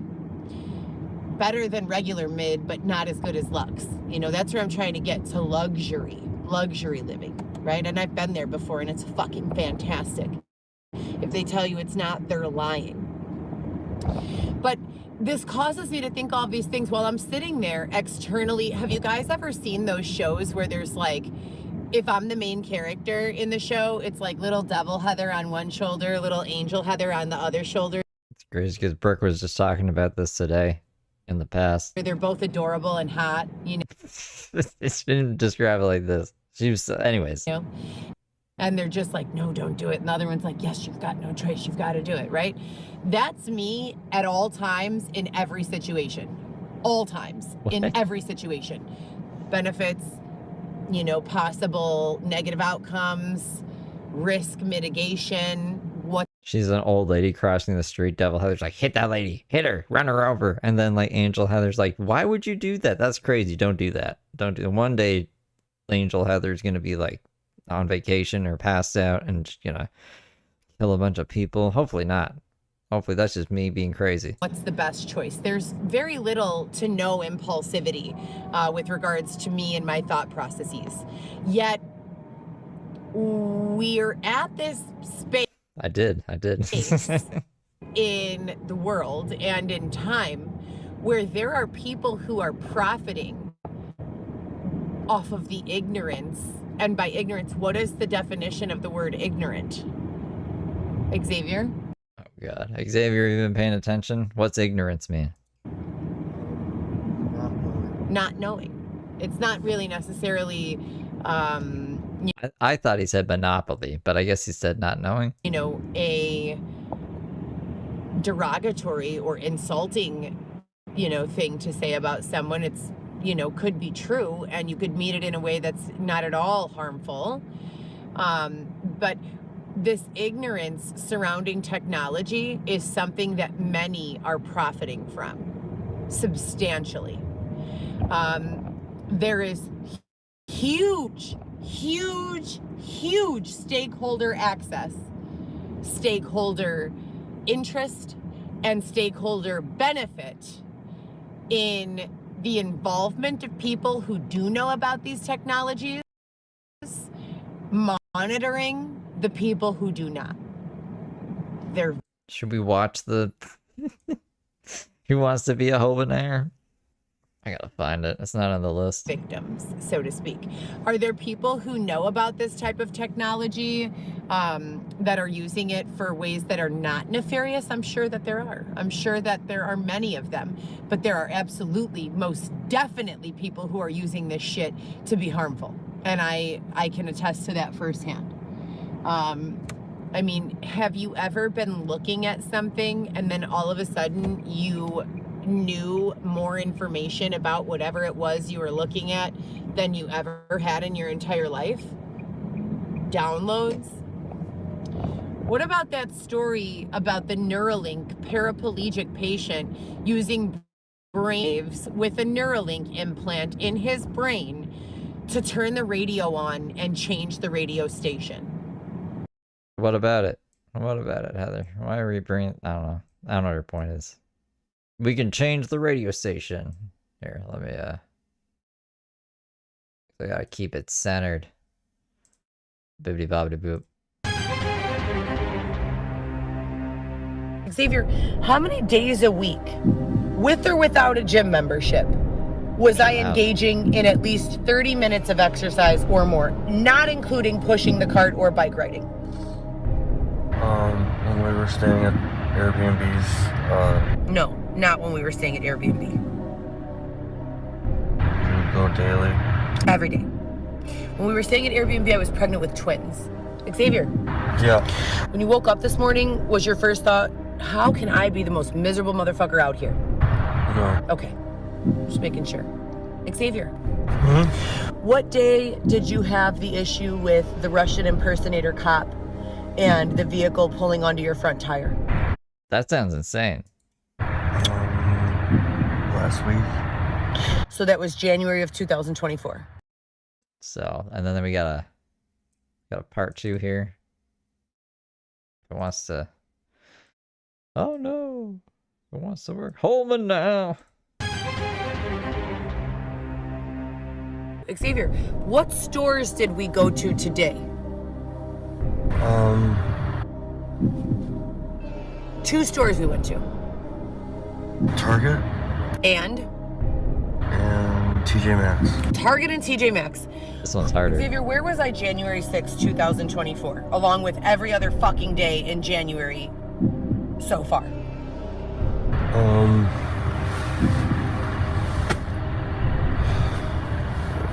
In the laundromat. What? Have I resided at any residence or been in the presence of any person other than yourself and this tent since 8 weeks ago? No. Okay, great. So I was in this fucking tent. Maybe I went to do laundry. Who knows? I loved that time, man. Those were the days. These are the days of our lives. You can read about and see all of this taking place, but you don't believe that it's possible for someone to freeze a security camera that's Wi-Fi based or loop a regular live feed of security camera on a split screen, a frozen screen, or a screen where someone's doing a repetitive task that's difficult to pick up on, whether or not there have been changes in that task or in the actual action associated with that task. What the fuck? You know? They're doing that shit, and every fucking time I pick up on it and I go make a report with law enforcement or try to go to the proper channels of authority, they just come back and say that I'm wrong, that I'm crazy, that I'm imagining. But I'm taking losses, financial, mental, physical,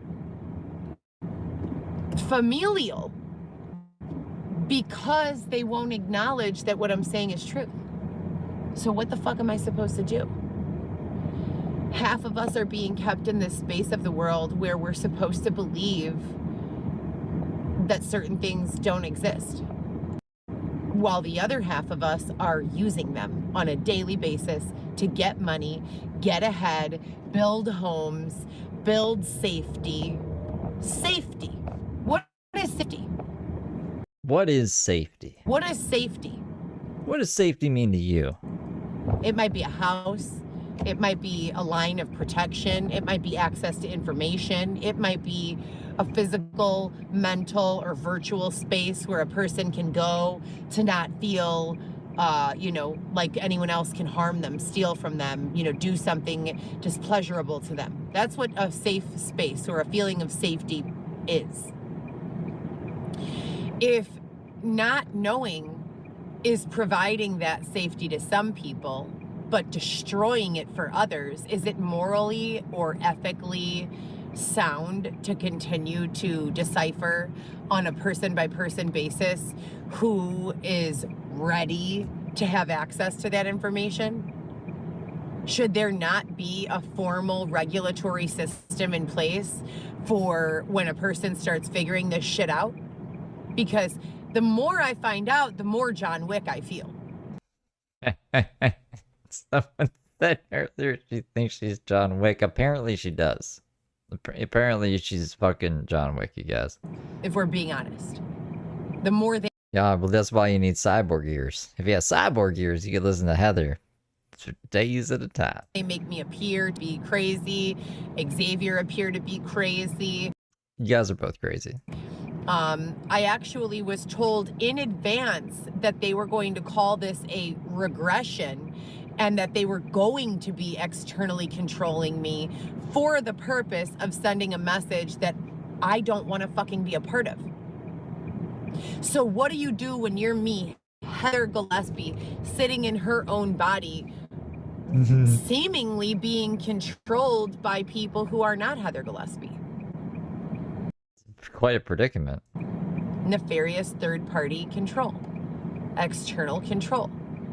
Wait, they think she's controlling her cyborg ears remotely? Malicious takeover. I've named all of this, and I've been speaking out on this for 6 years. 6 years. Can you imagine being aware for so long? Well, I would like to be referred to technology class, software development class, technological advancement planning, consulting. Let me make a list of the things I'd like to be referred for. Nowhere on that list are you going to find task or drug testing. So, task or drug testing? I'm so fucking sick and tired of this bullshit.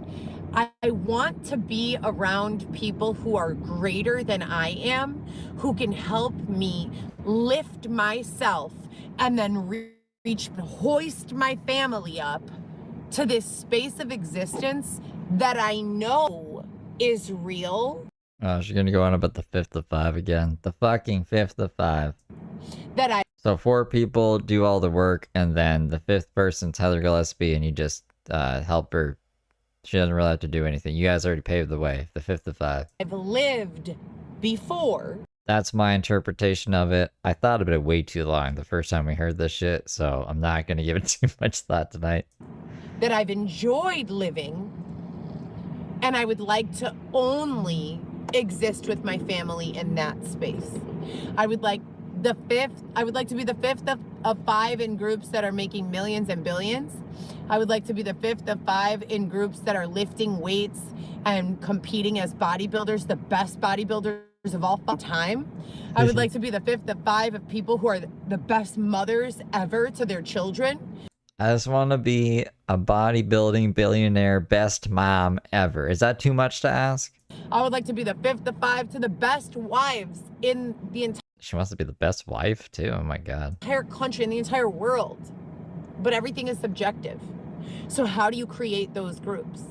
You have to be able to identify what makes the best wife, the best wife, the best mom, the best mom. And to some, it's not going to be the same. So we need to collect data sets where everyone is asked, what are the qualities that make a great mother? We don't need to collect data sets. You should just have morals. You should have like fucking morals, bro. What are the qualities that make a great woman? Oh, it's sappy. Crap, I got sap on my fingers. Just wiped it off on the tree. That's a Christmas tree. It's pine.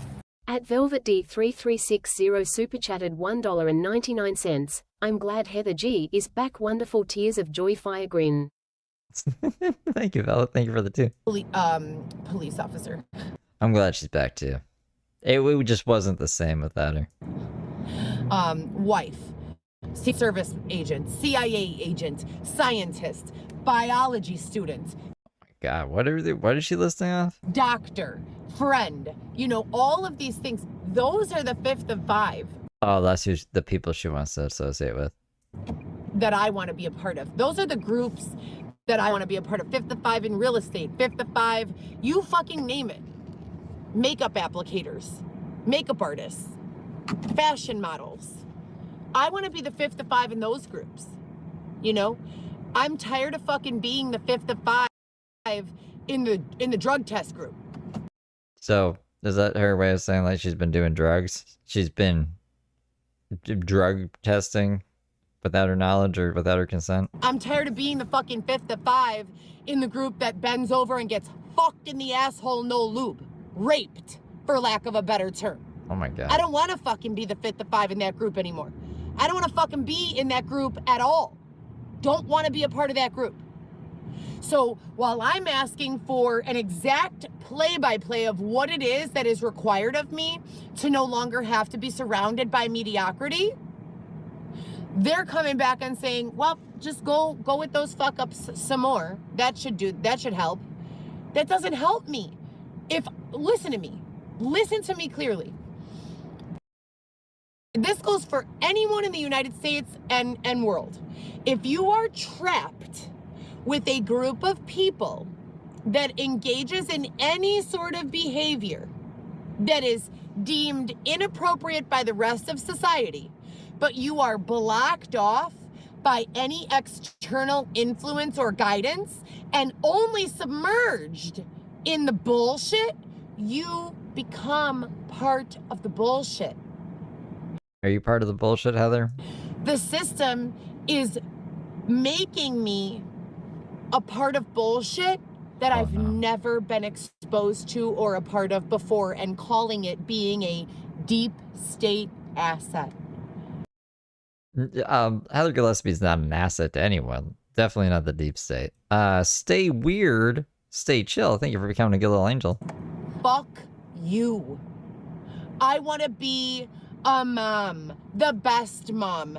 I want to live in a luxury fucking high rise where I don't have to press buttons to open the elevator or, She wants a Neuralink. set an alarm. I can simply just go where I want to go and my mind knows where I need to be, and so it opens the fucking door for me. And I know that shit exists. I deliver food to people who live that way. I give Uber rides to people who live that way. You could just have a motion sensor, so when you go near the door, it opens for you. You don't need to put a chip in your head. We don't need to go that far. What needs to happen for me to be the 5th of those 5? That's the goal. That's the only... Maybe that is why she told us about this cyborg implant thing. She's like, I would be a good candidate for Neuralink. I've already been a cyborg. I have tubes in my ears, so... And now we can be the fifth of five together. Goal that I want to work for. To be the best mom, to be the best woman, to be the best wife, to be the best at making money, to be the best at having fun, to be the best driver, to be the best What's that movie? Baby? The Driver Baby? bipartisan person capable of seeing things from a multitude of perspectives and offering verbal testimony to assist others or whatever needs to be offered, as long as it's not a predatory weird thing like rape or something. Next thing you know, we'll see Brooke hanging out, or not Brooke, fuck, oh my god. We'll see Heather hanging out with Danica Patrick, fifth of five. You know? So that's where I'm at. I just wanted to jump on here and say that a little bit. A lot of my content over the last several days has just been me being subjected to numerous crazy making amounts of pressure. Lots of people stalking, harassing again. As I said before, everything. Yeah, she said she wanted to be the best driver. And that's a NASCAR driver. So, you know, I don't know who else. All these other people, I don't know who the best bodybuilder is. She gonna be hanging out with The Rock. Danica Patrick. Who's the best mom? I don't really know. Hang out with my mom. thing that took place in 2020. Mom, you're not allowed to hang out with any of these people, all right? You already named your cat after... Oh, she didn't name her cat after Daisy. She was just like, buying a new cat's named Daisy, not after that homeless lady you cover. But I was like, but you knew that's a lady. I don't know. Cindy, thank you for gifting 20 memberships. Has found a way to somehow be permitted to go on again in some way, shape, or form. And the only way I know how to deal with it is by documenting and speaking out on it, because I name it. So now that it's going on again with a new audience witnessing, I can say the name of what the behavior is, and that audience that's already seen my old content can say, holy shit, we understand what the fuck she was talking about now. We get it now. It's not código. It's just a thing that I saw happening that had no name, that I gave a name. That's it. You know? So anyways, I'm here at Sephora. Shout out to Sephora for helping me not blow my brains out when I Oh, I didn't know Sephora did that. Yeah, good job, Sephora. feel like I don't want to live anymore under the current regime. I come to Nordstrom or Sephora and I smell all of the perfumes and put stuff in my hair and make a couple of purchases here or there. I always limit myself to $50 or less a month, which for someone who works 7 days a week every single day and has very little to zero downtime. Okay, I don't really... You can go shop at Sephora, Heather. You don't have to justify it this much. It's weird now. You know, I think that $50 a month is way, way, way undercutting it. It should be something closer to like 50 grand a month Should be able to spend 50 grand a month at Sephora, you guys. income for her and her children after everything I've been through and what I'm trying to provide. A house, first and foremost. And you know what? I want to live with people who want to spend money the same way I do. Because you know what happens when I spend? I stimulate the fucking economy. And you know what happens? What happens when other people spend? They don't simulate the economy? Then other people get to spend. I want to live around a bunch of people who want to be the fifth of five in a We live in a society. group like me and who are willing to make the money and then put it back into the economy so that everyone can use it and celebrate it and enjoy it. And I've already found out a way to do so, the UBI, but nobody wants to fucking hear me. The universal basic income? Wait, how does that, how does that fix the economy? ChatGPT. Go to ChatGPT and ask ChatGPT, what is a universal basic income? Ask ChatGPT, would a universal basic income solve poverty in the world? Have a good conversation with ChatGPT and enlighten yourself to the fact that most of the problems that we're currently experiencing, they don't need to be problems at all, but they still are. I don't think, I don't know. Whenever UBI gets rolled out, it'd probably be like food stamps or something. Like, I don't think they would just give everybody money to spend on whatever. It'd probably be like, this is your house tokens, these are your food tokens. And Brooke would be like, where's my 50 grand in Sephora tokens? Oh, this is the Silent Night one. So she went on for half an hour like this. So if you know how to read lips, you should go watch this video. It's 27 minutes and 59 seconds. I don't know.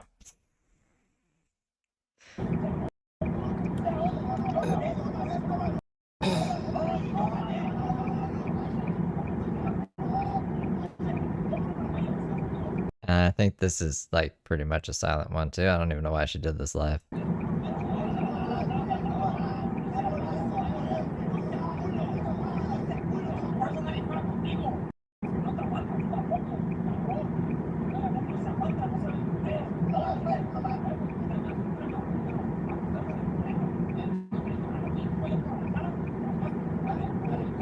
What are you watching?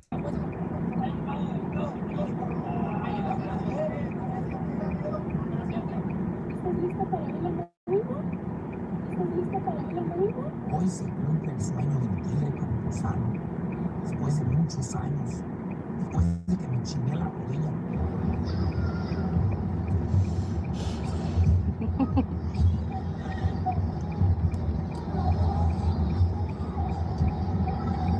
These are the reasons why Hispanic people want to catch me. Oh, there's Xavier.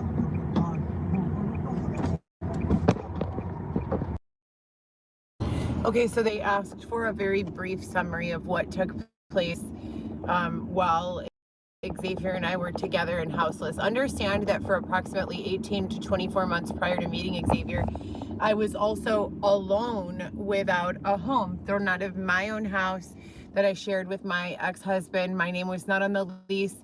Dylan, not Orlando and not Lewis. His mom was the co-signer, so legally they thought that they were within their rights to throw me out. They were not.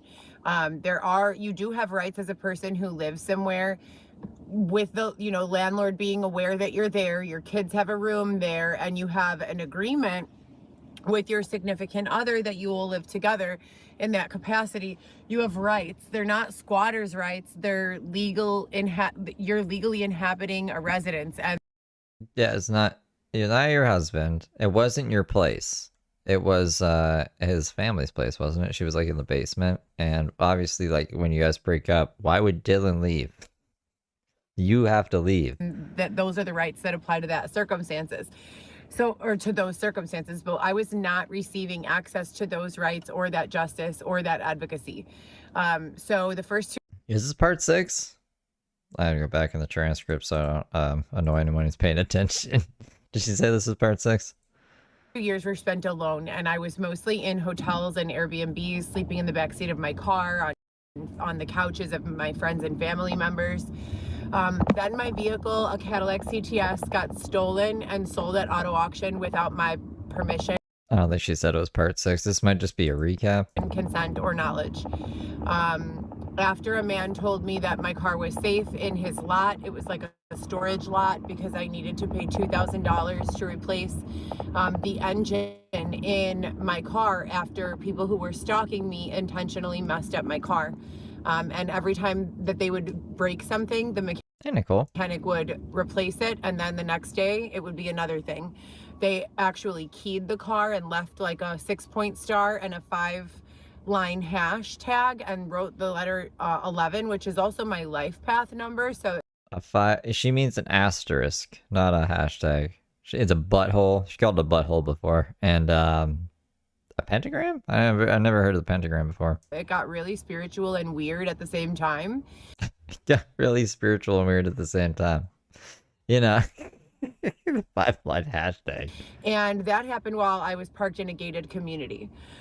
So when the car got stolen and sold at auto auction without my permission, mind you, the Kelley Blue Book value for my car was $15,000 with a brand new engine. It was paid off, Cadillac CTS, but I had a lot of miles on the car. But with a brand new engine, it had no miles at all, basically. So it would have been between $13,000 and $15,000 on Kelley Blue Book value for that car. Leather interior, heated seats, everything else was absolutely mint except for one minor defect at the headlight. We seen the car when you were driving it on Love After Lockup. It looked like it'd been in a bunch of crashes. It was all fucked up. So that would have costed about $60 to repair, maybe less. I found a place that does fiberglass pieces rather than actual like steel Cadillac pieces. So they mold from Cadillac pieces and make their own. And literally the labor was all I was going to basically pay for. The piece itself was like $15. But anyways, the point is, then I meet Xavier, and Xavier tells me, now during that first 2-year period, I was literally being extorted. I was being raped I had been raped 3 times, once by force and twice by, I guess you could call it opportunity. I was not well enough to be homeless and in the street by myself. I was terrified. I was not eating. I was not having access to resources. I was calling for shelter assistance and being blatantly ignored. And I believe that the authorities thought that I was engaging in behaviors I was not, and maybe that's why they were not inclined to help me, but I really don't know. To this day, I don't have an understanding or an explanation of why I was left in the street and walked back and forth from O'Hare to downtown, and, you know, why they looked the other way and allowed me to be sexually assaulted. And I don't know. I don't have answers to any of that, and I don't know that I ever will. But when I met Xavier, he promised that he was going to keep me safe and protect me from all of that. And he said that his brother is the district attorney. So if your brother is or works with or is the assistant to the district attorney for the state of Illinois. Think like Dwight Schrute. I'm the assistant manager. Actually, I'm the assistant to the manager. Actually, I'm just kind of a guy who works here. And your family is aware of my case and what's been going on with me.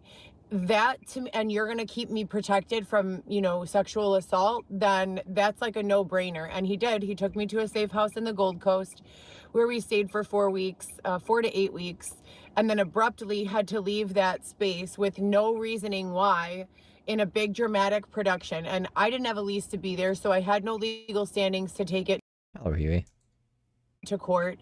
And I was telling the police on camera and off, you know, hey, my belongings are getting stolen. I've been being harassed for the last 2 years. I was in this show. I got a lot of publicity, some good, some bad. A lot of people fanned out, and a lot of people were like being there for me, but they thought I was loaded. They thought I was rich. I was getting paid $2,000 an episode. I only did 6 episodes. So that's really not that much money when you have nowhere to live, especially, you know, and 3 kids at that time. Now I have 4. But it was like people were friends opportunistically when they could get something from me, and then they would be turned against me in a way that was like psychological operation, manipulation, and control in a way that you'd never understand it, like as a normal civilian. Like some girl stole my vibrator because they got in her head so. What? Someone stole her vibrator because they got in her head. They were like, you need to steal Heather Gillespie's vibrator. So much. Literally, I was performing as a sexy content person from 2017 to 2019. Why don't you just call yourself a cam girl? Crazy making behavior, sexy content maker, or whatever the fuck she just said. This girl broke into my home and took my you-know-what after I fell asleep, and then texted me about it 2 years later because they were psychologically fucking. What do you mean? 2 years later? That's a long fucking troll, man. With her. I didn't know she took it. I put it out of my mind. I thought, well, maybe I accidentally threw it away, or maybe, you know, the cleaning lady came and she fucking threw it away. Who knows? You know, I thought, whatever. Maybe it'll turn up under the bed, or, you know, who knows where. I didn't even think of it anymore. And then she like basically was like telling me, because they were manipulating her so bad, they were like getting into her head, like the psychological operations and warfare that was going on with all the people around me. Like, what? This girl did something bad with some guy, like some industry guy, and rather than like coming out and trying to like charge her for something or like arresting her, they were like, you're gonna go steal Heather Gillespie's vibrator. They would just like stalk her with like reminders that they knew. And they called themselves, this campaign was called The Gift of Fear. Oh, they named the campaign The gift of fear? Who is these people? And they claimed... How does Heather know about this? Heather knows the inner workings of the stalker or this other lady? To be an intelligence community, based and tied organization. But everything they did was 1000% domestic terrorism. I mean, absolutely domestic terrorism. Like, yeah, totally. Domestic terror. That's one of James's favorite words too. They should never be permitted to get away with. That was the worst. I've been called a domestic terrorist so many times. I've lost track how many times I've been threatened to be killed and that I'm a domestic terrorist. I don't even live in America, bro. I think I would just be like a terrorist. If like I was actually a terrorist to America, like I'm not from America, I want to be domestic. Right? Campaign. I became a target of that campaign at one point. The difference between her and most people and I are that I was involved in big shit, but I wasn't keeping it secret. I was openly advertising it. So when I was taking dates with like very, very prestigious, under the radar people, I was advertising that I was doing that. Going on dates with people for pay, like literally you have to make a deposit to go on a date with me. And I was profitable doing it, but I wasn't doing that anymore after 2019. I wasn't doing that at all. People are saying the opposite, but I don't know. I'm not going to pay for that website, and people can leave reviews even after the person's not on it. I don't know if Heather's on it. Who knows? But there's theories out there. Not even one single time. So while I was homeless and like trying to recover from the sexual abuse I had been through, literally gun in my face and my mouth, some guy kidnapping me, raping me, forcing me to sleep with another guy in front of him and give him all the money, like... It was fucked up. Like, I went through hell, and I was calling for help the entire time and, like, giving updates to you-know-who on the recorded line, like, hey, I'm still here. Like, this guy still has me. Like, it's been 2 days now. I'm scared. This has never been part of the story. So she called Dylan in prison and said that she was being held captive, that they let her do this, that she's being kidnapped, and it's all on a recording line, and no one did anything about it. Before, it was just that, like... she was doing stuff because Dylan wanted to be a cuck, and that was bad. But now she's being held hostage. I swear the hostage thing was never part of the story before. Like, I don't know what to do. Like, she's really been cooking up new shit.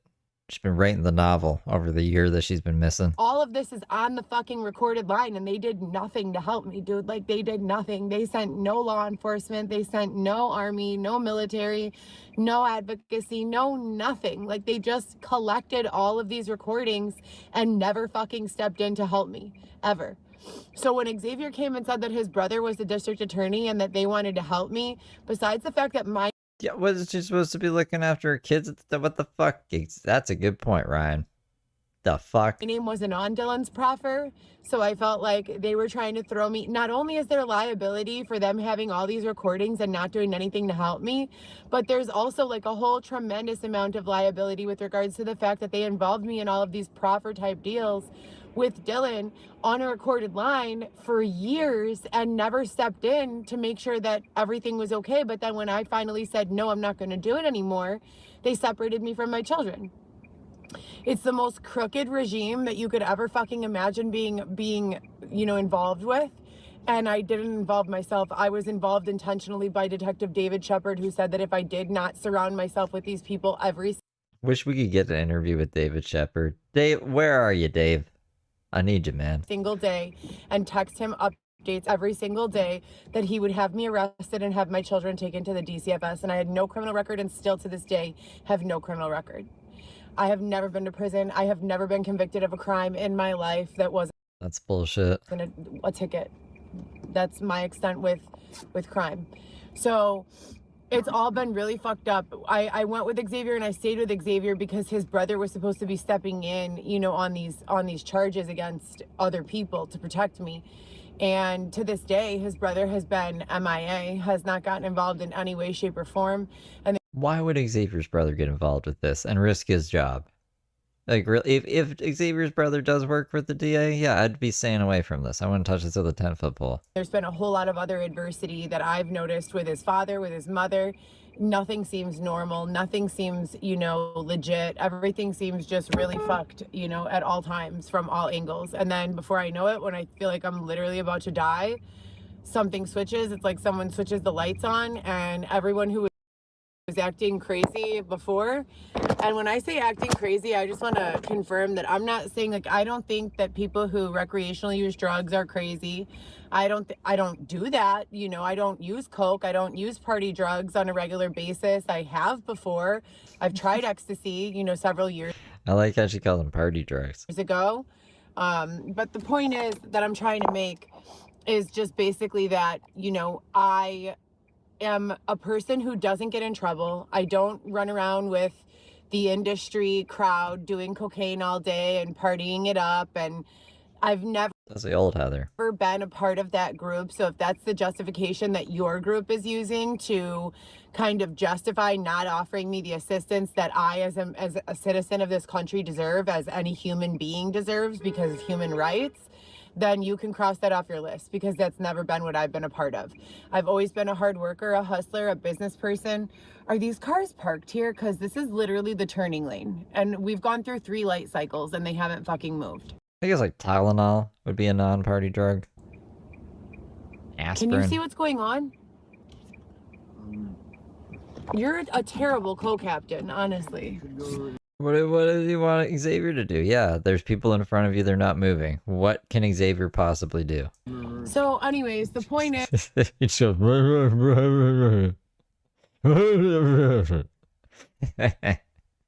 Mamma mia.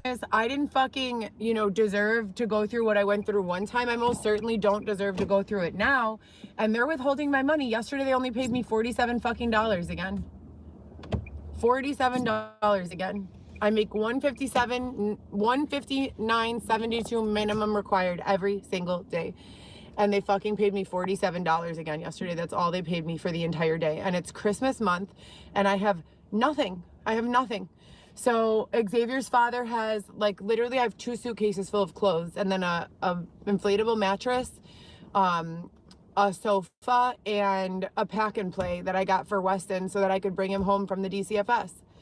So I met Xavier under those circumstances, that his To live in the closet. brother was the DA, that they were helping with all of the sexual assault and all of the other shit, the fucking corruption from the previous regime, from everything that went on with Dylan, and everything started getting better. Calling it a regime now. And then just like that, they pulled the rug out from under us and it started getting bad again. And we're, you know, now finding ourselves with nowhere to go, no money. They're not helping us with employment. This was 2022. And it's getting cold outside. And I never wanted a relationship with Xavier or with anyone else. I wanted to be single and fucking start a million buzz and be successful in business and say to hell with everyone and be rich and buy my kids a house. And that's all I've ever wanted this entire time. But then Xavier. Well, you're not going to be the best wife acting like that, Heather. She's like, I'm going to be the best wife and the best bodybuilder and the best driver and the best everything. Well, that's not fair. I don't even want to be with Xavier. He's just here. I want to use his DA connections. Xavier and I ended up becoming intimate, and that's its own story for another time. And then Xavier got me pregnant on purpose while I was on birth control. I don't know how, but he did. And intentionally too, apparently. And I was on the shot, and that's Weston. And that came 6 months after just losing babies, twins, to preterm labor. He got me pregnant before that, also on birth control, not trying to have a kid, not trying to get pregnant, nowhere to go, no income, and I don't believe in adoption. So, you know, what was going on while Xavier and I were together was not the same. So first it was, oh, okay, I have no housing, but I have stability with regards to income. I have my car, I have my kids, I have my life and my structure, you know, that I've been doing since my kids were born. Then it was, they stole my car and left me outside with nowhere. And I'm like literally outside, no income. Money from the show is gone. I have no way to get even an Airbnb. And I've been being stalked out of the Airbnbs that I've been getting for the last like 2 years. So that was 2000 to 2022. And then after that, it became a matter of, now it's Xavier and I together outside, nowhere to go.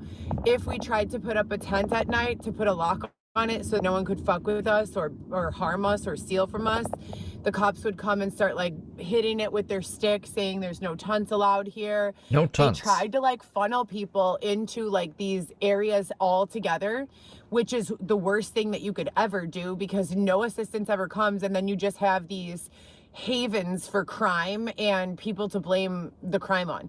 You can't get mad at people for eating. If you have a big group of homeless people with no income, no money coming in, sleeping in tents outside, do you think that they're not going to eat?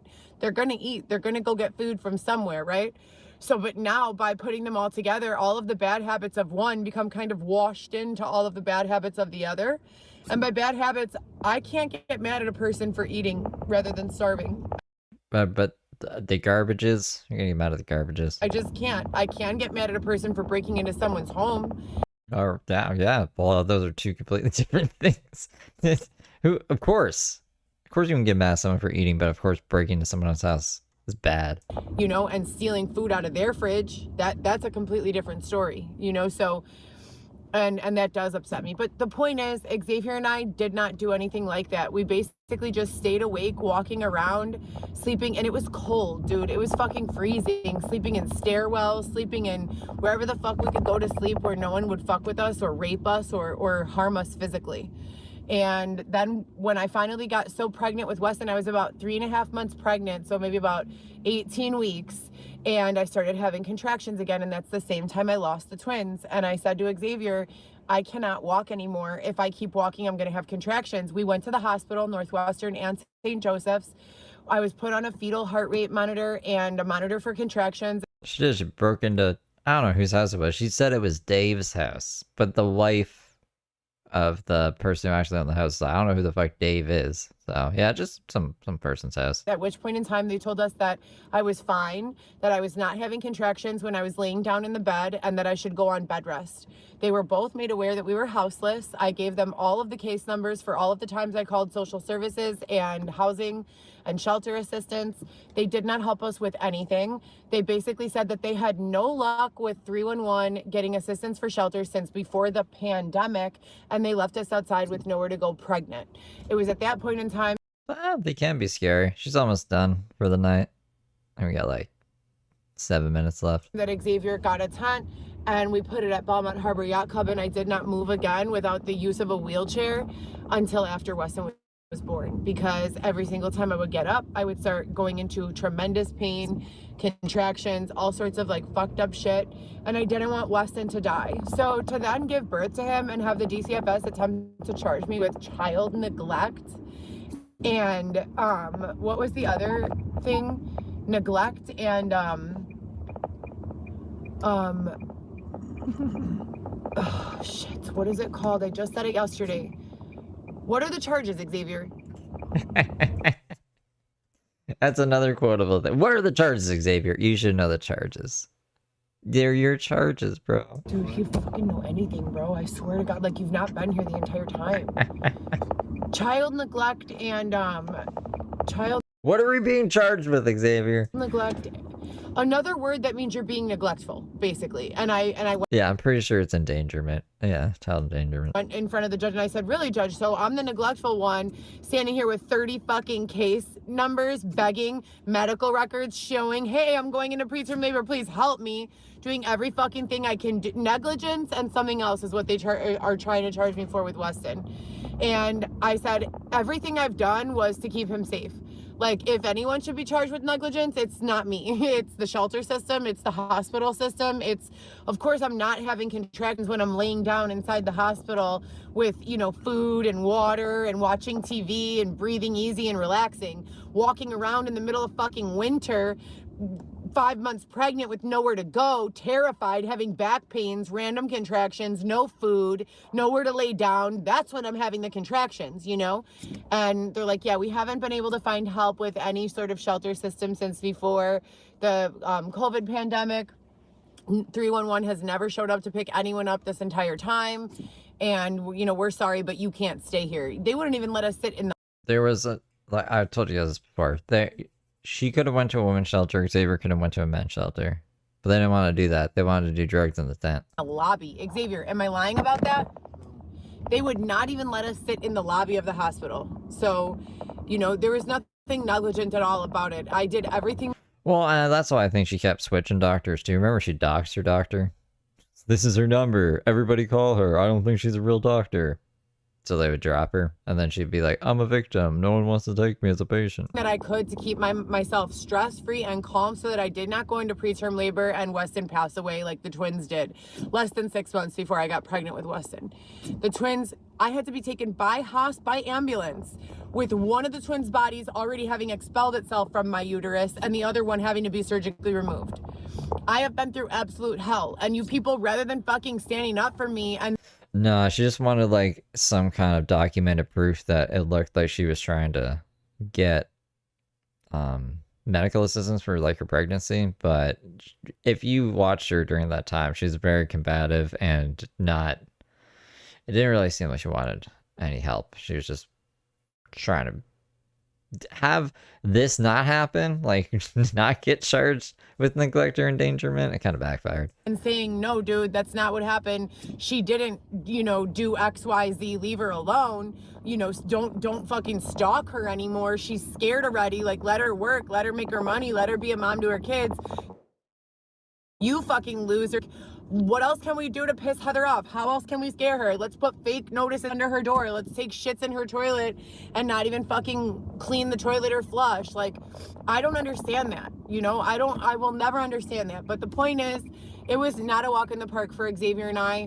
We had nowhere to go. It was not until I gave birth to Weston after nearly 3 years of homelessness, no car to sleep in, no nothing, that finally, after all of that time, we were assisted with a shelter, and it was a family shelter. We would have never gotten entry if Weston wasn't born. See? So, she was already, like, was pregnant before, and then the miscarriage or abortion happened. And then she's pregnant right again after because they thought they were going to get an apartment for free.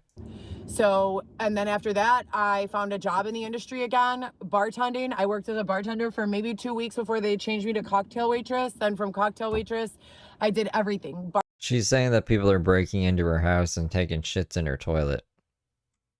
Because that's the thing that happens, apparently. Bartending, remote bartending, cocktail waitress, appetizer passing, and food running.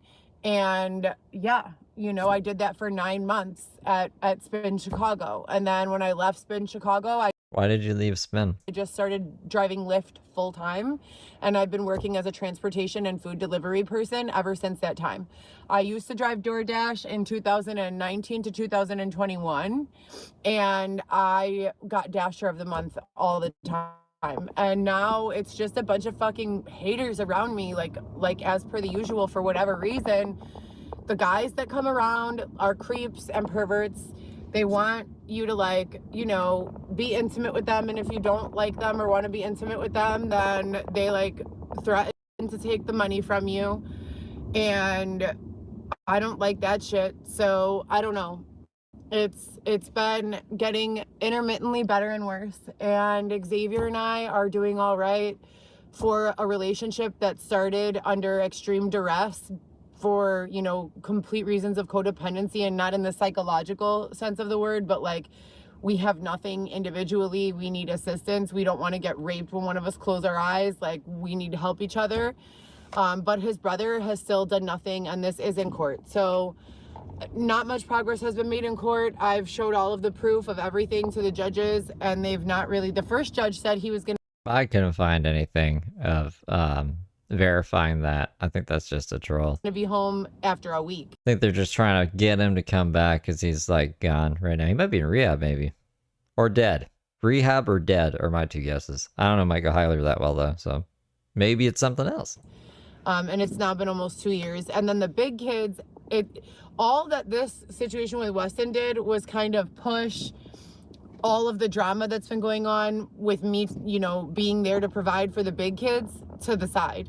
Like, that used to be my main focus of everything, like what I needed to accomplish and what I needed to take care of. And now it's like this drama with Weston comes first, then the other kids, then whatever's left after that to, like, take care of myself, which is not much, you know. So the sponsors intermittently show up and everything gets better. $300-400 a day is good. You know, it's not the best, but I could definitely live making $300 a day.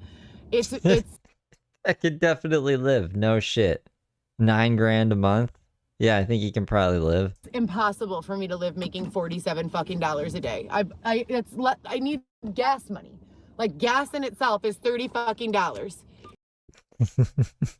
She's turning into Brooke. To fill up my gas tank one time is $30 fucking.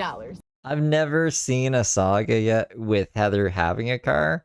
I don't think anything before this really counts, like the in-between. I call it the dark ages, where she was doing like 1 stream a month in the car. Like, that doesn't count. So I'm not used to her bitching about gas and stuff. I cannot live. And now there's 5 grand in fucking parking tickets. With $47 a day. It's just not a reality. I cannot make that work.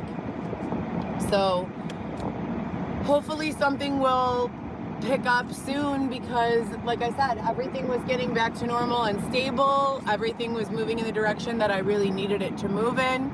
My apartment has been ready to bring Weston home since I got it a year ago. I have been receiving fake notices from various companies that aren't even real companies that I'll call, and they'll like have some random person answer the phone saying that Xavier's yelling in my apartment unit, and Xavier's in my apartment unit when I'm not home. Are you sure these are fake? And it's not Xavier actually being in your apartment unit when you're not there and taking shits? And this would really make sense of a lot of stuff. Xavier is not in my apartment. He does not have a key, nor does he have permission, nor is he on the lease. So if he is doing that, then he's doing that behind my back, but he's always here with me in the car, right here. So Past that. I'm sure there's times, right, where he could go in there. No? So I don't know what's going on with that, but the drama has definitely started to unravel again, and I need money, not drama. So miss me with the bullshit. Thanks. Miss me with that bullshit. All right, that's it, guys. That's it for tonight. Well, we got 3 hours. That's good. Heather Gillespie, back in full force. You like the snow? The beautiful snow falling with the cat and the Christmas hat cat. Yeah. Look, right on midnight. Right. I don't know if that's on time. This is it, though. I will see you guys tomorrow. Unless I might play some games tonight, but that'll be like a members only. So toodles for now. Happy Friday. Happy Feral Friday. And we'll check back in on Heather Gillespie next Friday. And if she goes live while I'm live with Sniper. And is there anything else? I don't think there's anything else. If there is, I'll let you guys know tomorrow. Oh, well, there is like a little bit of a Tony Michael Johns update. You want like a little Tony Michael Johns update that I probably should have told you guys yesterday, but I didn't realize that I had access to this information. Give me 1 second here. It's loading. It's loading. Loading. Okay, so there's a media release about the Tony. I don't know why they did a media release, but there was a media release about Tony Michael Johns and the nefariousness he got up to. So this is what's up. Wow. Hello. Media release. I'll try to make this as big as possible. Okay, so December 5th, 2025. Date of incident, December 4th, at the Grant Motel. This is by Sergeant Walters. On December 4th, at approximately 5 p.m., Auburn Police Department took a complaint from a female alleging repeated violations of an order of protection that was recently issued. The victim was given an order of protection on November 18th, 2025, which was against Anthony Michael Johns. Johns began texting, calling, and leaving voicemails to the protected person on a daily basis from the date it was issued until the final date of complaint. The victim engaged Johns in conversation on a daily basis. Johns sent the victim sexually explicit videos and photographs of himself. The victim met with Johns 6 or 7 times since the protective order was issued. On December 2nd, 2025, Johns went to the victim's place of employment and brushed snow off her vehicle. On December 4th, a victim reported the violations of the protective order to the police. On December 4th, 2025, Tony Michael Johns was arrested at Grant Motel based on his domestic-related criminal history. Johns was charged with a felony offense in addition to the order of protection violation. Johns was transported to the Cuyahoga County Jail, where he was held pending arraignment. Then that's his birthday. That is definitely our boy, Tony Michael Johns. And he is charged with aggravating family offense, Class E felony, and criminal contempt in the second degree, Class A misdemeanor. So I don't know why Amber Lee is like meeting up with Tony. That doesn't sound that she's setting him up. Maybe she didn't like him. I don't know, trying to get with all those underage girls. So she was like, "I'll take one for the team, and I'll get Tony Michael Johns put in jail on a fucking felony." Who can't say for sure, but this is just the news. All right, I'm just reporting the news to you guys. You're confused? Amber Lee had a restraining order on Tony Michael Johns, or a protective order. Tony Michael Johns violated it by texting and calling her and stuff. But she was also engaging in conversation and then like meeting up with him. But since there was a protection order, he went to jail. Like, he knew he wasn't supposed to be around Amber Lee. I don't know what Amber Lee was saying or doing. I don't know. I just read you the thing. You guys can take away what you want from it. This is the news. Why would she meet up with them? That's a good question. That's why I was like, maybe she was taking one for the team and was like, I'll get him put in jail. Because obviously, like, I wouldn't. Why would you want to be around Tony? So, like CNN, Steven N. That's funny. Okay, guys. Now I'm gone. That's all the stuff I want to tell you today. I'll see you tomorrow. Or possibly tonight if you remember. I don't know. Take care. Toodaloos for now.